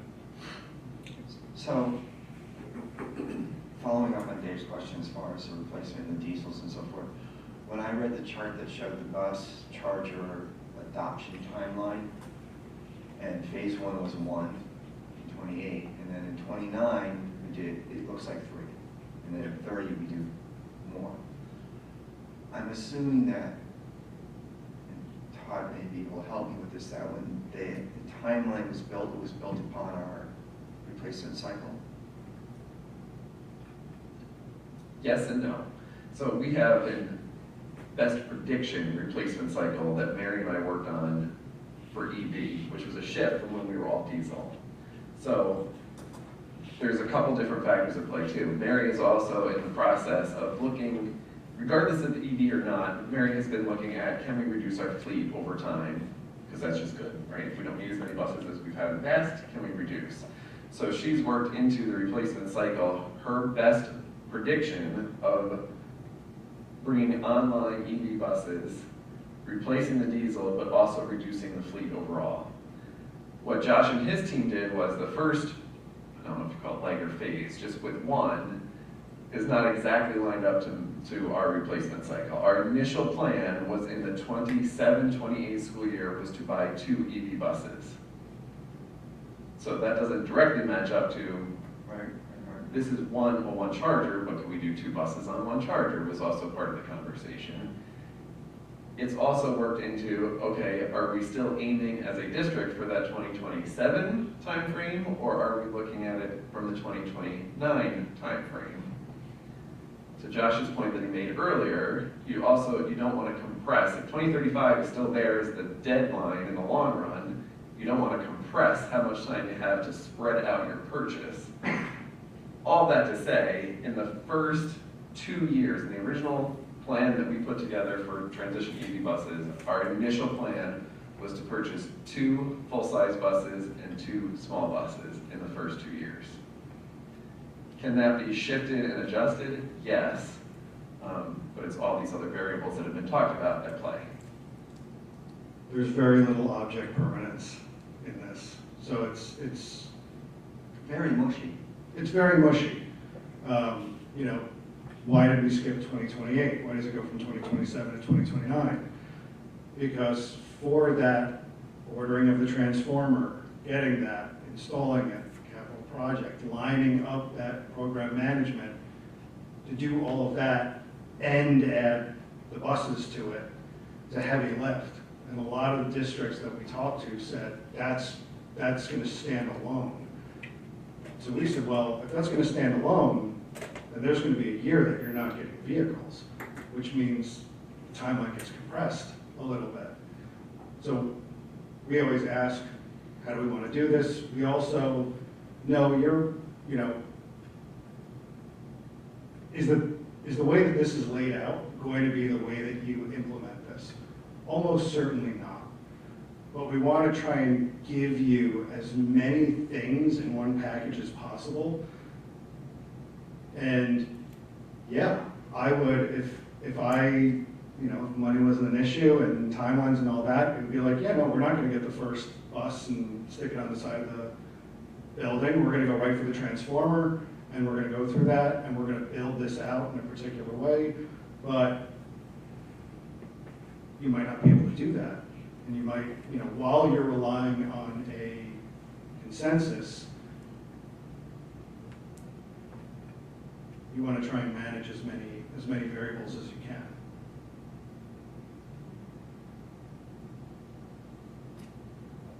Thank you. Squishy, thank you. It's hard to manage squishy. I'm going to be using that term from now on. Yes, thank you, squishy. Any other questions? Other than, what are we doing? Thank you very much. I think that it is a first step in quantifying it and trying to wrap our heads around what is a moving target on multiple fronts, not just here, but I think at the state level and at multiple levels. I do see the benefit for this, but I think that there are so many different variables. I am concerned about schools that are voting it down, and then what is their alternative, and so forth, because those are questions that really need to be answered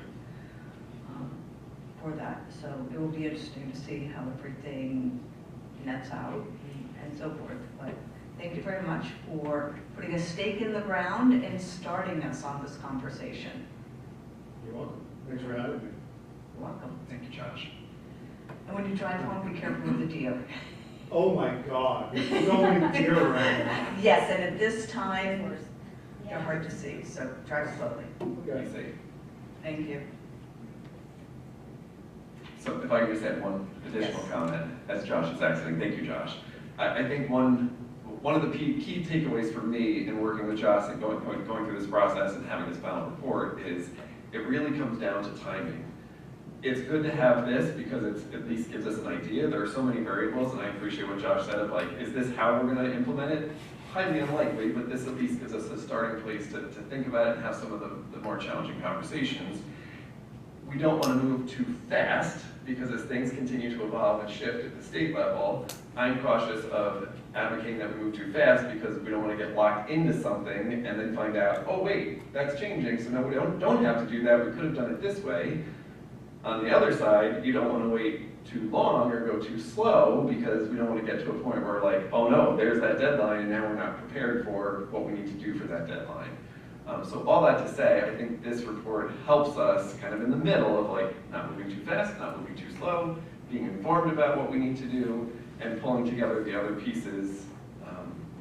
The hardship waiver that I mentioned earlier, the state has committed to, by the end of 2025, so December 31st of 2025, they have said they will put out all the details that a district will have to supply, or basically what the criteria is for a district to be able to get that hardship waiver.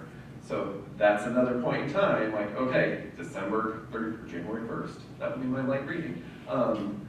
What is it? Are we even eligible for that? If we're not eligible, okay, that puts us on the time frame for 2027. If we are eligible, okay, then the work needs to go into applying for that and deciding if we want to do it that way. So just a couple additional points.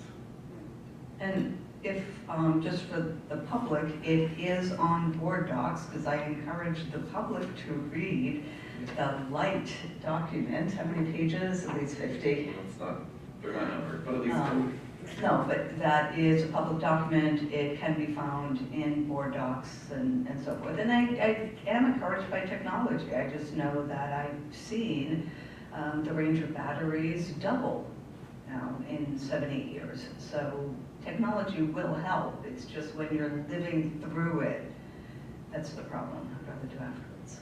Can I make one more comment? Sure, go for it. Just, normally when I do these, it's not like a ray of sunshine.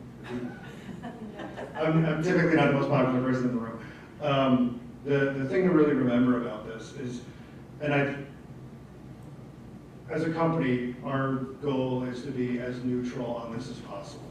You know, there's no brand or product, and there's no thing attached to this at the end. So that keeps it really like honest with doing the work. You're not getting Teslas. You're not getting something that's been tested and worked on for a really long time. This was, hey, we're gonna pull a diesel engine and the transmission out, we're gonna slap some batteries in there, we're gonna make it work. So this is like V1 product. It's only gonna get better.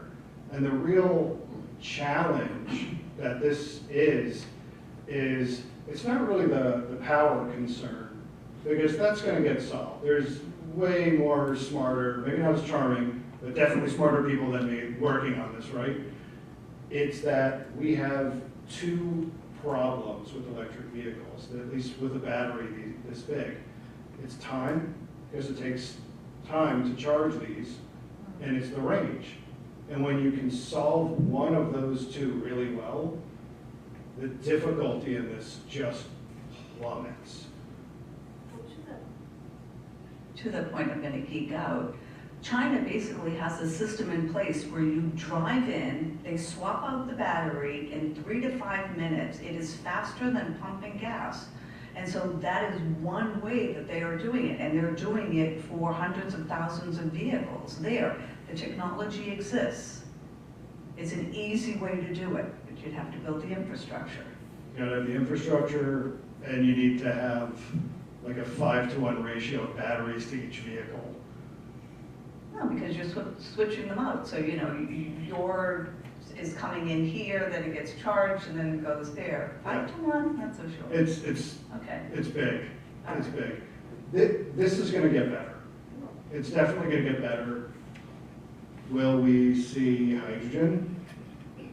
I don't think so, but everything gets better over time. Better you retire. Before you go, I should follow up with what Todd had mentioned. Nowhere in the discussion we've had tonight have we talked about it's better to have an EV bus over a diesel bus. There's a saying going out there that unless you're plugging, we don't have solar panels on our campus. So you're just plugging in it and you're burning the diesel fuel somewhere else. That's a fact. Or you're burning something to make electricity. That's what the taxpayers are going to tell us. I'm interested in a hybrid concept. And I know that the bus manufacturers are working on something like that. But, you know, I would like to have the basic discussion, first, not tonight, because we're already running late, but as usual. But environmentally, probably an EV bus might be better than a diesel bus. But there's all kinds of environmental things with, if that's the stated purpose of this transformation. There's all kinds of issues with electric vehicles as well, disposal of the batteries and all that. So that discussion needs to take place, I think, some point. Whether or not it's a good idea. And I know we're being forced. I told Mike this one day, that there's not many great ideas that have to be mandated. You know, computers evolved and got better. They weren't mandated. You really don't have to force a great idea down someone's throat. They just happen, so. No comment.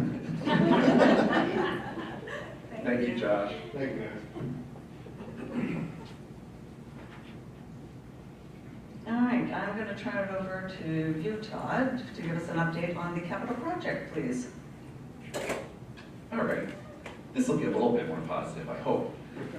So the most important thing to start off here is that we are off to a very productive and very efficient start of our summer in regards to the capital project and the work that is happening this summer.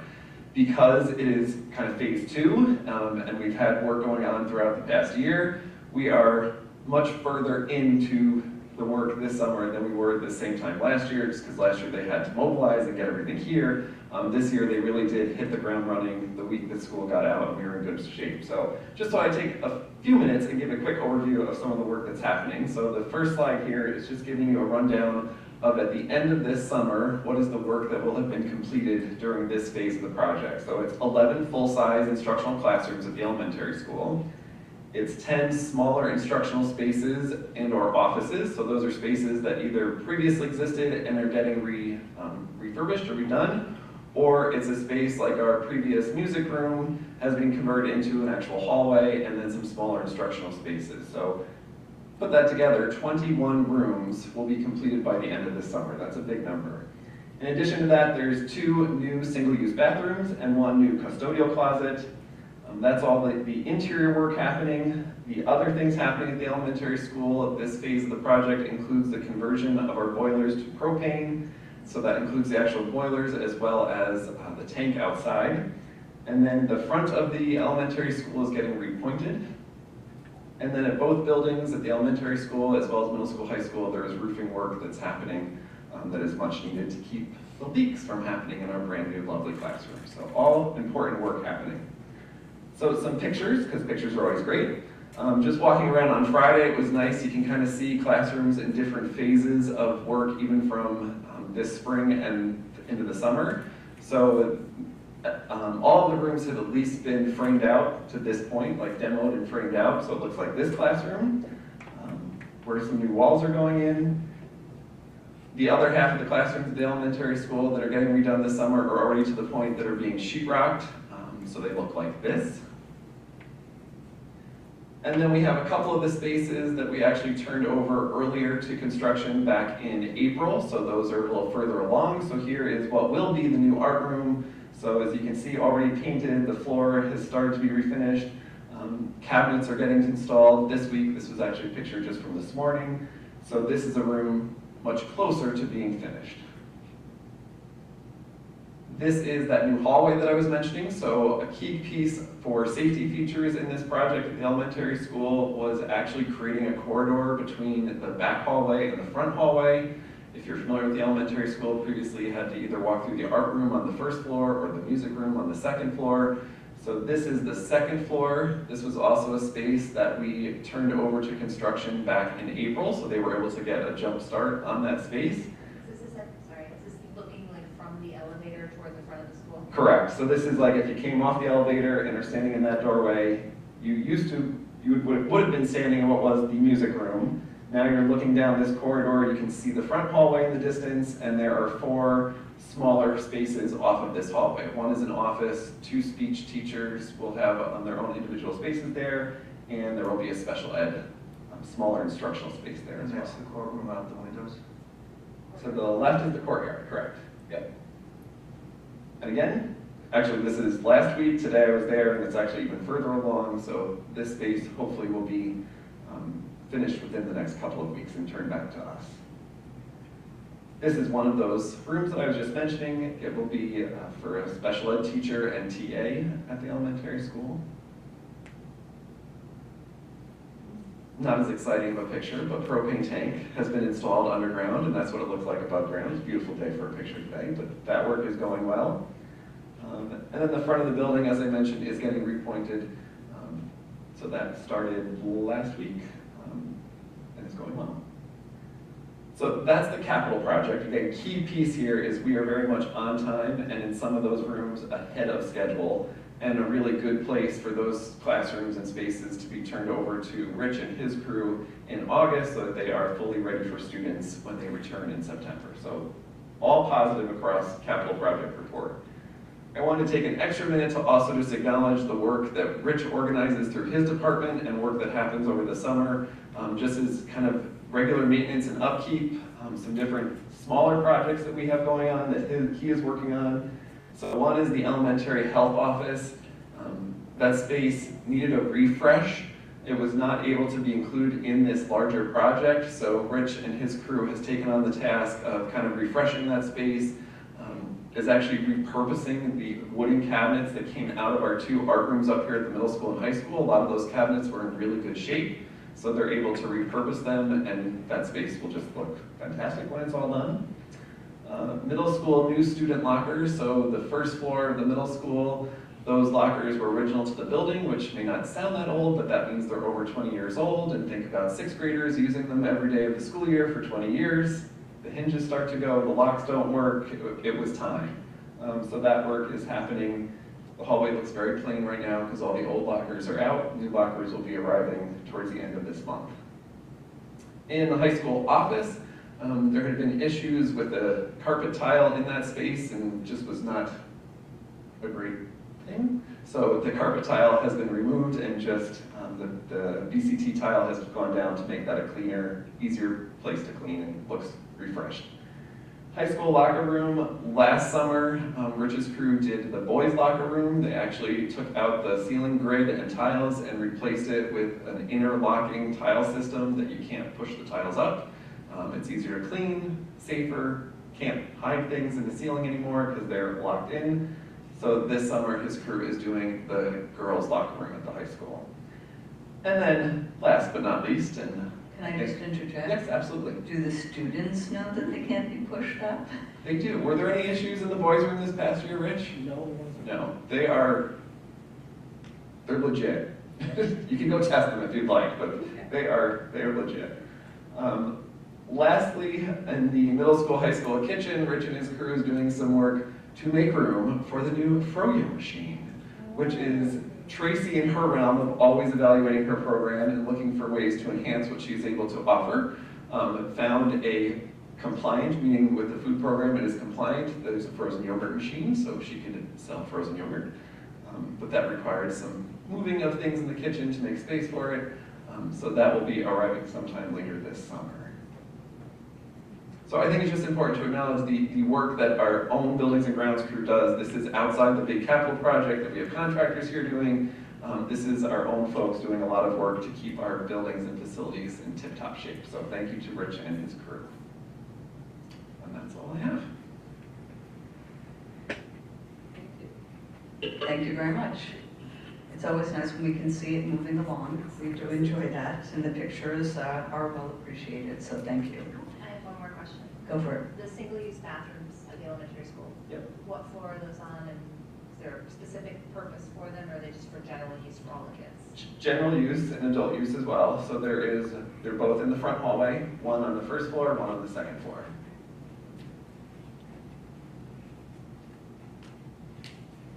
All right, thank you. I'm going to move us on to the second reading of the new policy 6232, which is internet-connected devices. We have incorporated several of the changes and so forth, and we are required to have this up and running for the new school year.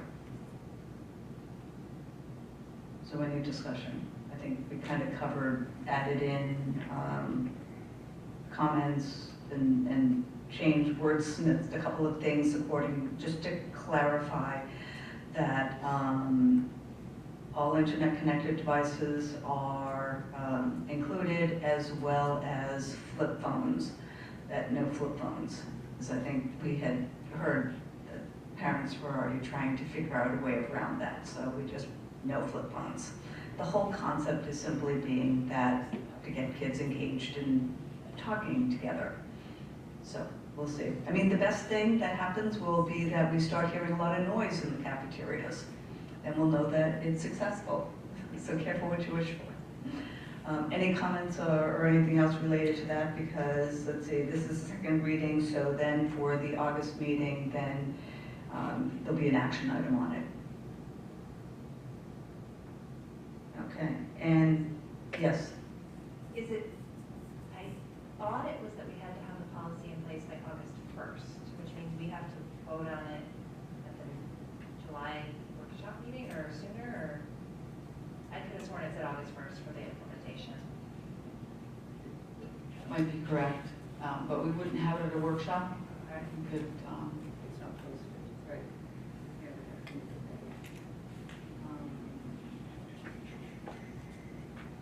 You are correct, Kelly. It's August 1st. The state has asked for those to be.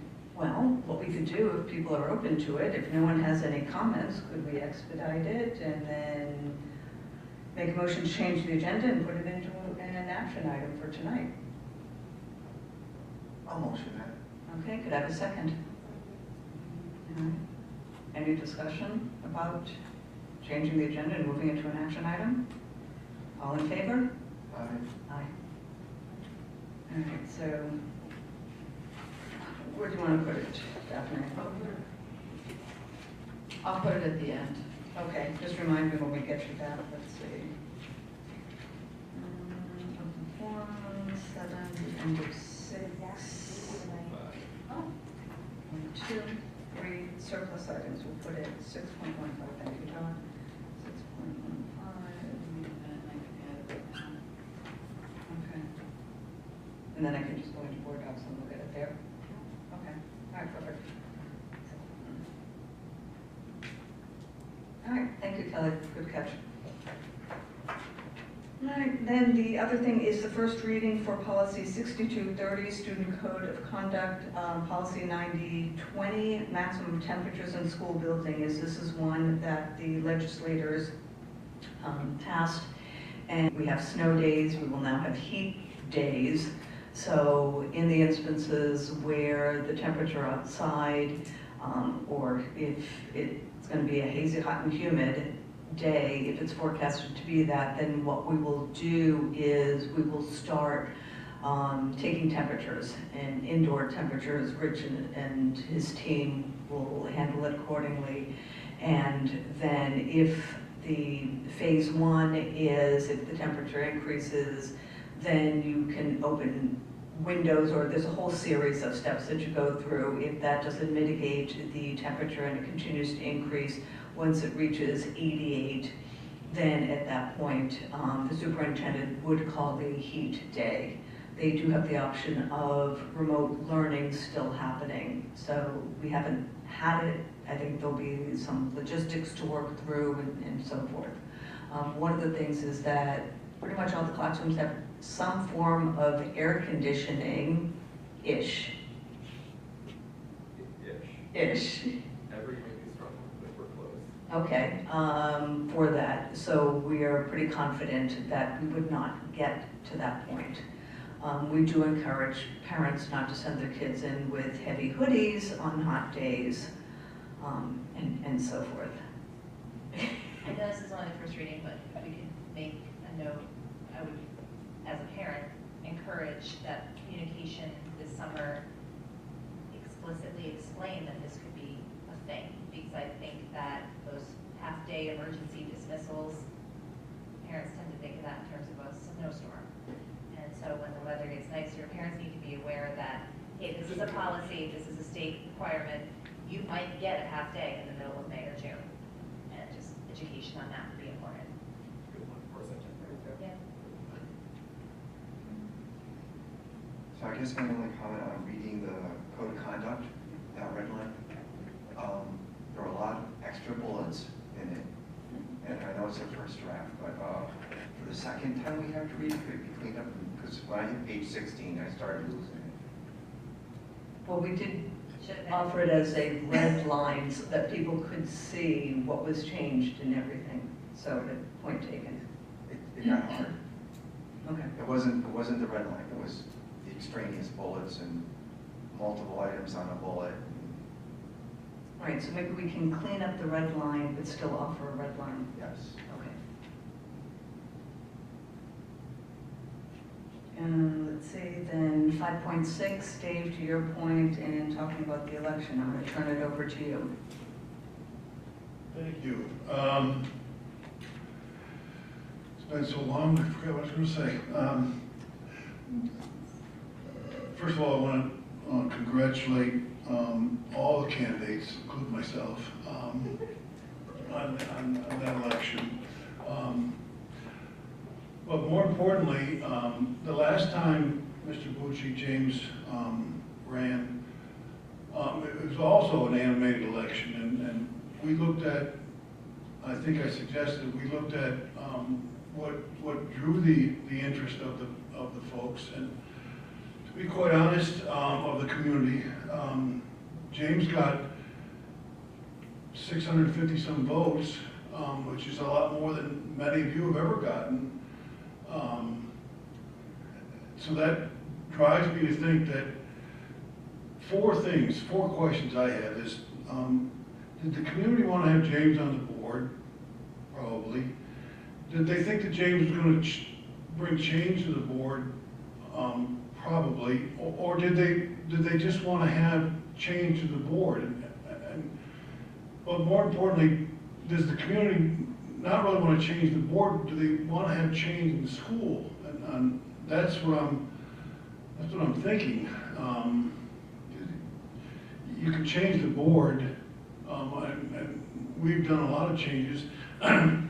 When Mr. Bucci ran last time, we started our goal process, and we identified what we thought the community wanted. Those things being transparency, greater communication, and with the communication, we offered forums. Kelly started, although she wasn't on the board at that time, but to enhance that, she started her coffee hours, and other kind of communication venues with the community.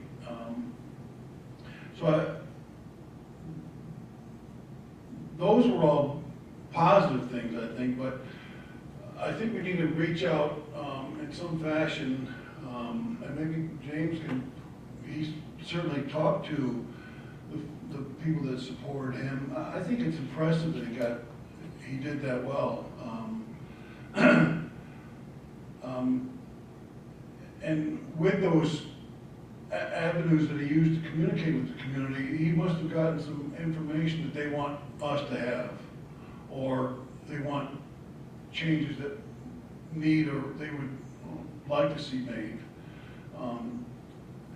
I have from the start, that's why we were talking to the BTSA folks. I struggle when we have nobody in the audience and we make important decisions and votes, and we have zero input.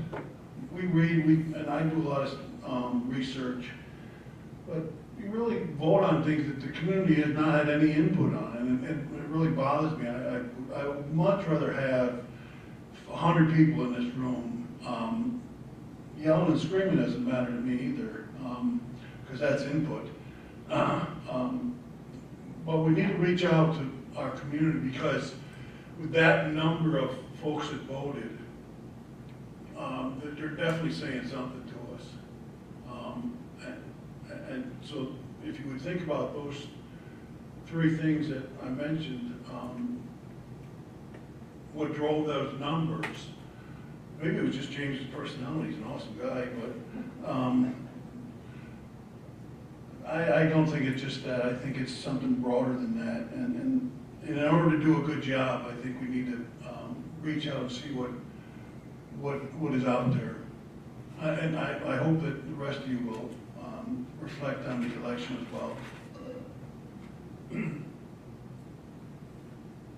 I appreciate you bringing it up, because I think that one of the things that as a board, we represent the community.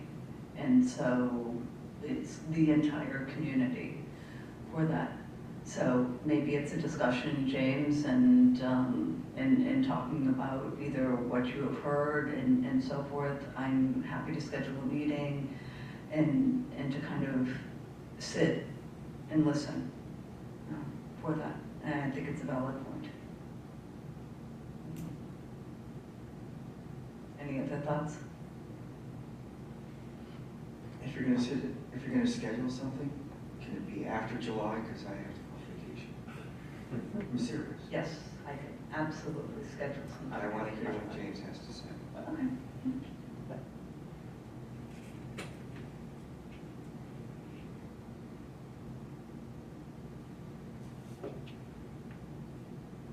One quick thing, maybe an hour before the board meeting in August, so we know that date, would that work for people? We won't be here for the workshop, so that's where it would have to be in August. Give it some thought, you don't have to decide now, but that may be one way that we can possibly do it. Okay, thank you.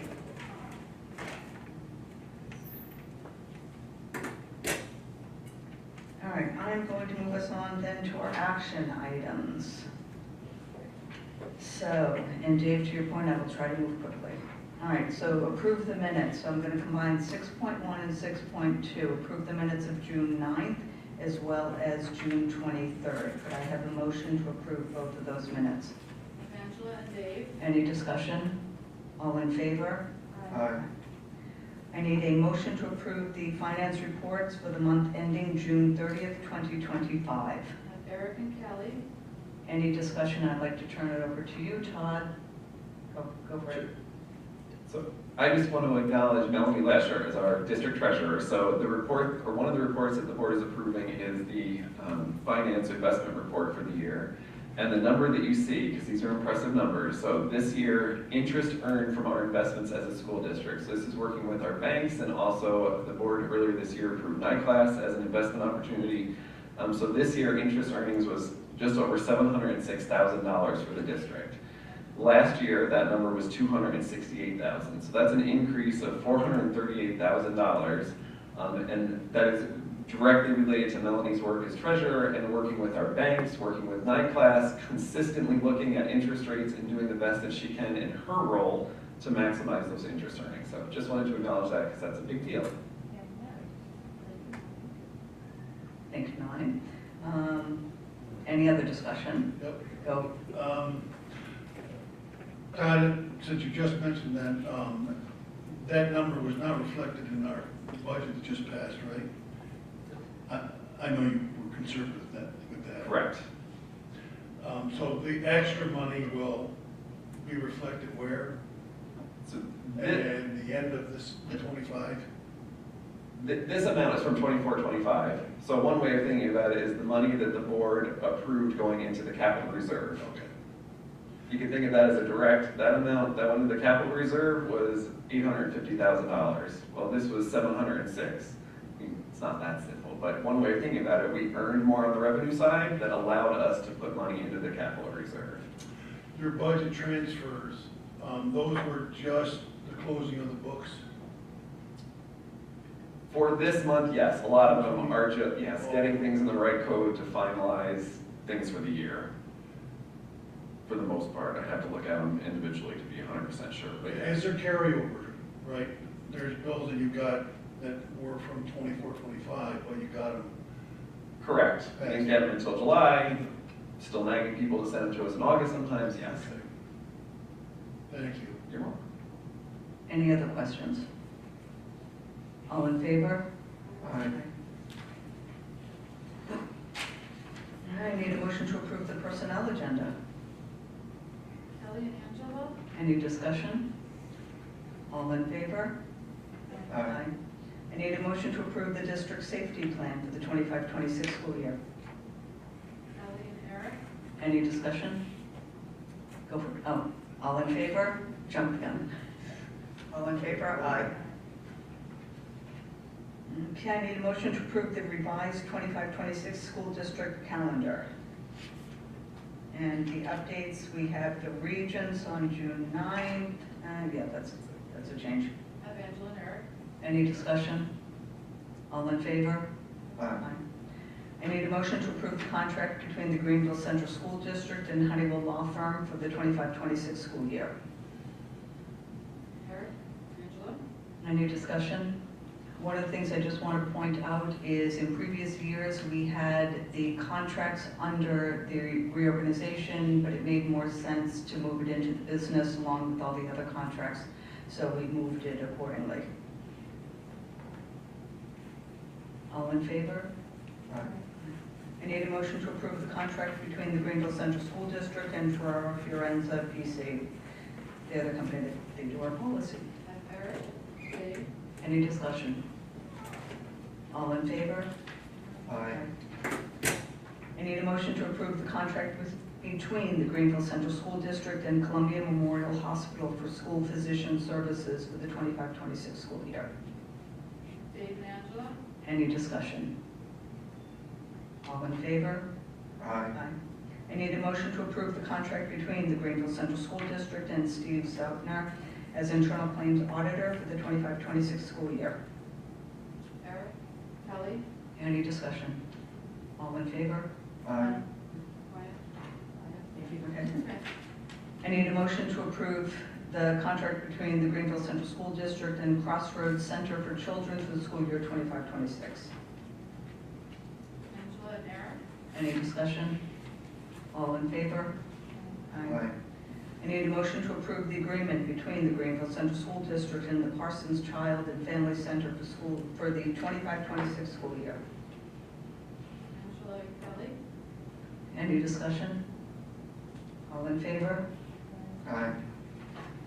I need a motion to approve the change order CG042, Greenville Central School District for the 22 capital improvements project at the elementary school in the amount of $165,283 to Bunkoff General Contractors for replacement of an entire roof decking and roofing assembly over rooms 122 and 122A and above adjacent corridor.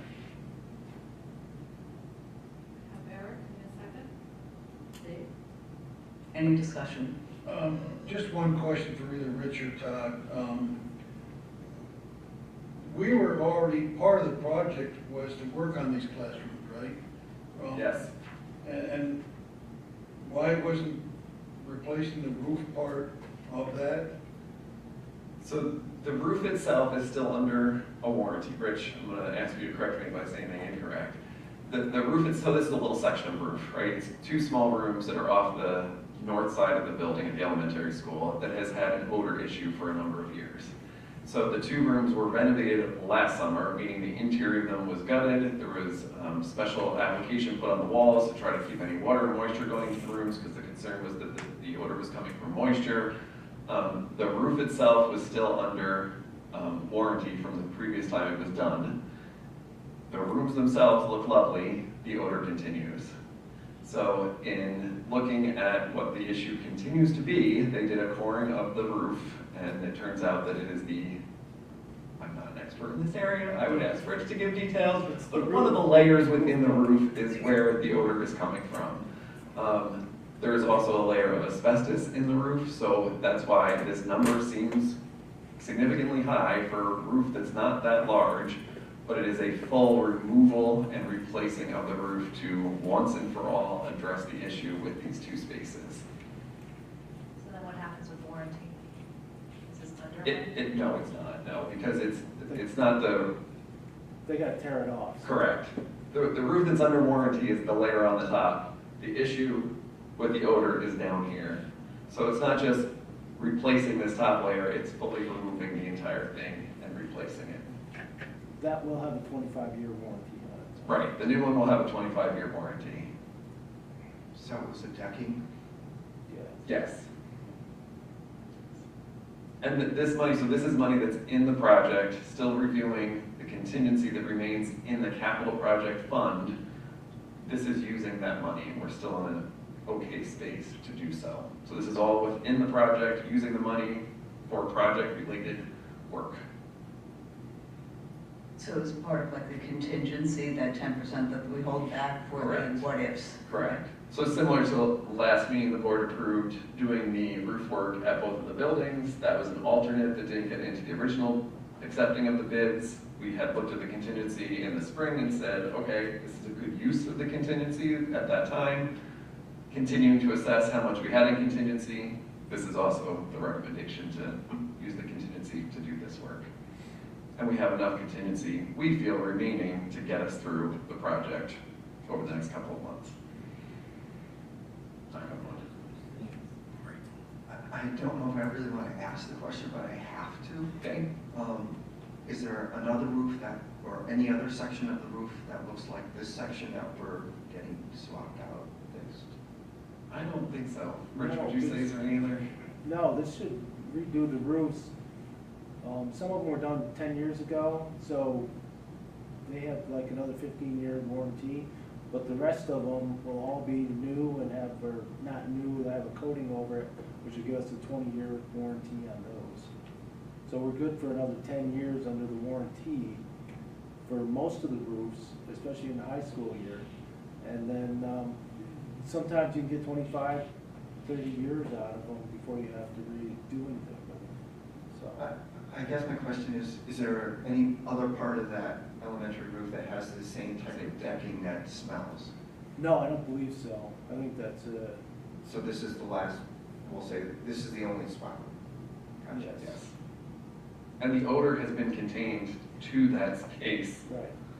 for better or for worse. Yeah, hopefully it's going along. Hopefully the smells of the dumpster. Oh. All right, all in favor? Aye. Aye. I need a motion to approve the surplus items. Budget map books and, Angela, I need a second. Kelly? any discussion? All in favor? Aye. And, now, let's see, now we have the cell phone, okay, there you go. Your Motion to approve the 6:15. All right, hold on to here. Oh, no, let me just, 1 second.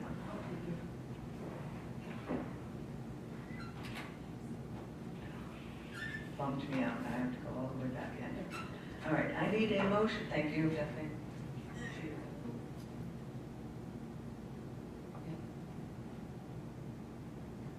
All right, I need a motion to approve the new policy 6232, which is internet connected devices. Eric and Kelly? Any discussion? All in favor? I have Go a ahead. question, because we haven't lived through it. So from other schools, do we know what the disruption is when there are schedule changes to kind of the school switchboard, when there are no, because now kids just text their parents, this sports event has changed, this after-school event has changed, right? Like I think per week with only 2 kids, I probably have 3 or 4 changes a week, almost always. That something after school has been manipulated. So I wonder if the schools that have kind of implemented already. Right, we can That look, kind of 2 things come to stress, mind. like- Number one, we can look at it. The other thing, reach out to them and ask. The other thing is kids have email. So it's not as if they can't reach. I mean, parents could theoretically write an email and encourage their children to actually read and use their school email. But that's a separate subject for that. We know that there are going to be hiccups. Sounds like, Kelly, you've got a solution. Go for it.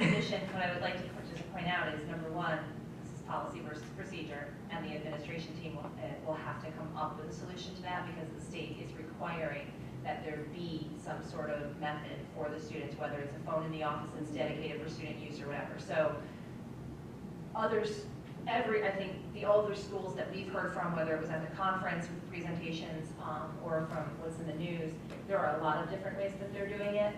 But I think at this point, for our district, I don't think anything is set, because leadership has to deal with that through the procedure.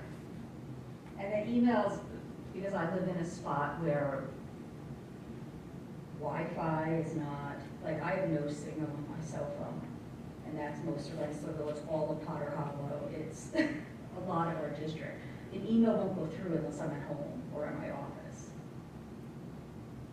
Right, and I'm not the only parent that's going to experience that. Right, but I think to Kelly's point, this is about approving the policy. Yes. I think that those are really valid points, and let's have the discussion, whether it's with the DLT that did the code of conduct, and so forth, to say, how are we going to address that for that? So, valid, but Absolutely, I was just thinking to see what other schools have dealt with it and how they, what it's looking for them. Yeah. right, so it'd be a question that we can ask the administrators. Fair? All right, then moving us on. We have to vote. Oh, wait, and I thought we voted. No, we didn't, okay. All in favor? Aye. All right, there we go. Now we voted, thank you. Moving on to topics for discussion at a future meeting. Now that we started the new school year, any topics you'd like to see addressed? Okay. And a couple of reminders, we have our July 28th board workshop where we'll be discussing goals. And then our next meeting is August 11th. James, if you are going to be around on August 11th, then perhaps we could meet an hour before. That way it would be posted, and, you know, we're in compliance with public rules and everything else. Okay. So if that works, we could do it at 5 o'clock. I guess I have a comment for the July 28th. Would there Yes. be any consideration to move the workshop to the very first part of August instead? I'm open to it. You want me to do a poll over the next day or so to see if it might be available? I mean, I like you guys Please so much. answer. I want to be at the workshop. I'm sorry, It's okay. but I will answer now. Okay. I'm not gonna be here either. For the The 28th? 28th, then we definitely should move it. Okay. You're welcome. All right, we'll move it into August. All right, closing open forum, same note. Please note the same guidelines apply as stated during the first open forum. Is there anyone that would like to speak? And just for the record, James, just please state your name. Yep, James Bucci, good to see everybody. Thanks, Mr. Finch, for what you said, appreciate it. Thanks for the opportunity to run as far as the district goes, and congratulations to the 2 winners. In general, just want to make a comment about tonight's discussion with the buses. I thought it was actually really awesome, engaging topic. Really a lot of good questions being asked by the board, so I really appreciate that. Just one thing I wanted to throw out that maybe for future discussion, one is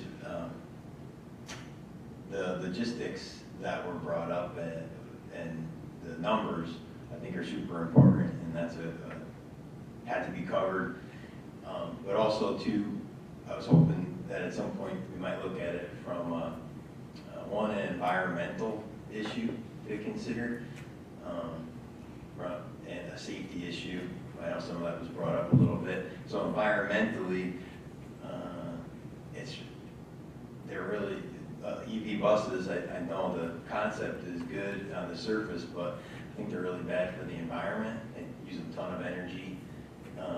The batteries and the recycling side of things, when they're used up, is really not a great way to deal with them. And also from a kid perspective, a lot of kids are used mainly to mine this stuff, the lithium for the batteries. So just something to look into compared to some of the other traditional manufacturing that's done. And then also from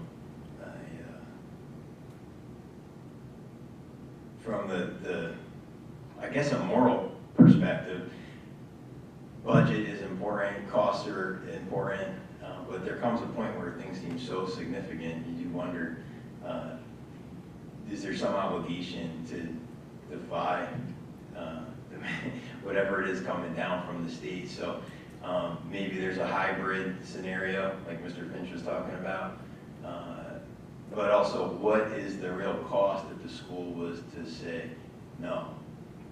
Maybe there's a fine, maybe there's some other thing that comes up, but maybe that fine would be a lot less expensive than trying to implement something, and even if it wasn't to say, no, we're not going to do anything with the buses and follow through with it at all, maybe it would give more time. So just something to think about as far as, I don't know if that makes sense. So, as far as penalties go and such. It does, but remember, at the beginning of this meeting, all these individuals swore an oath to uphold certain things. So to willingly go in, you got to be very careful there. And you should be. And I certainly didn't try to communicate the idea of being to go against your oath to the Constitution. Okay, all right. And but that said, just because there's something that comes down from something up higher, doesn't mean that it in itself is constitutional. And then I think it's a discussion that could probably be had separately. And we do encourage people that do not agree with the governor to contact the governor and voice your opinion. So, Enough people do that. So this will be something we can talk about next time we get together. But that right there, that is my exact point. If you wanted to know some idea of what people come to me with, which is, I just offered an idea of something to look into, and the response was, well, others outside should go to another place and other people in government to address that. But you guys have a really strong voice, and you're way more significant as a group than any individual is by themselves outside of this group, because a whole bunch of people voted for you, and you're the representatives. So your opinions mean a lot, whether it's through the school board votes that the state has that you guys get to participate in, or communications that you can have as a group with the state. So yeah, they were just ideas to throw out there. There's a lot of people are watching and listening, and they're saying, well, why don't they just say no? So I'm just bringing up, maybe that's something else to communicate why you can't say no. Or maybe we can look into, maybe there's portions of things that we can say no to. So, and yeah. add that, so we go to NISBA and they are actively lobbying against this. I mean, we're doing the best that we can, I guess, to try to get waivers and hopefully a hybrid, and maybe it'll just fall apart at the end. So we'll see what happens, but yeah, we hear you. Yeah, and it's not, I don't make the comments to detract from anybody or to go head to head about something or to make a battle. It's literally just, if I'm bringing it up, like I said, it's something that others have brought up, and a lot of times maybe there is a really good reason why we can't say no. All right. What? Right, so that's all I'm saying. I think you bring up a good point. I think that no matter what the topic is, if someone has a question like that, then we're not doing a good job of being communicative. So if we bring this out to the community and we say, hey, listen, the state says we have to do this, we better be able to defend that with why we can't say no, who we've talked to, and so on. And you're right, NISBA does advocate for us. A couple of us have been to the Capitol, have met with legislators that affect our area, asked them to fight on our behalf. Some of them are fighting it, some of them told us to go away. But it's not a one and done thing, and the more people that make their voices heard, I think, whether it's from our stakeholder group or from the community or anywhere else, I think there's an example of how PTSA could work with us to fight and advocate for something that doesn't benefit our district versus a district where it would work. I hear what you're saying, and I think it is a good point. If we're not transparent enough, there are going to be those questions. And I have to say too, from coming around a little bit and watching the meetings for a handful of years, because there's really, anyone on the camera, there's really not many people sitting out here. I would, if I was in your shoes, I would also be kind of saying to myself, how involved or how much support do we really have if we don't see anybody, right? So I agree with what Ms. Ubisky said and what the PTSA were saying about communicating. People need to be involved too. I know that about it. So I know you're doing workshops and so on, and that's that I thought was awesome. Been doing that for a couple of years now. Right, the small meetings with the people from the board and the public, and but I know that was a thing that I brought up to a lot of folks too. Saying, hey, listen, even if the board, you want them to do this, you want them to do that. If they do put something in place, and it's something that you wanted, are you actually going to be able to handle it too? Right? Everyone has to participate, and so I realized that there's on both sides. If you guys put a strong discipline policy in place, and all of a sudden everyone's getting written up, all the parents aren't going to be too happy, but they might be the ones that wanted the discipline policy to be adjusted, right? So there's a lot to it. I just want to say I appreciate it. These are just ideas, just something quick. I'm looking forward to talking with you guys, and appreciate even making the room for me. So thank you very much. So thank you. And thank you, because I think that by questioning, ultimately we end up with better results. Yeah. And so we do appreciate it. Thank you. Do you have any emails? No. Okay. Then I need a motion to adjourn the meeting. Dave seconded, I'm sure. All in favor? Thank you, everyone.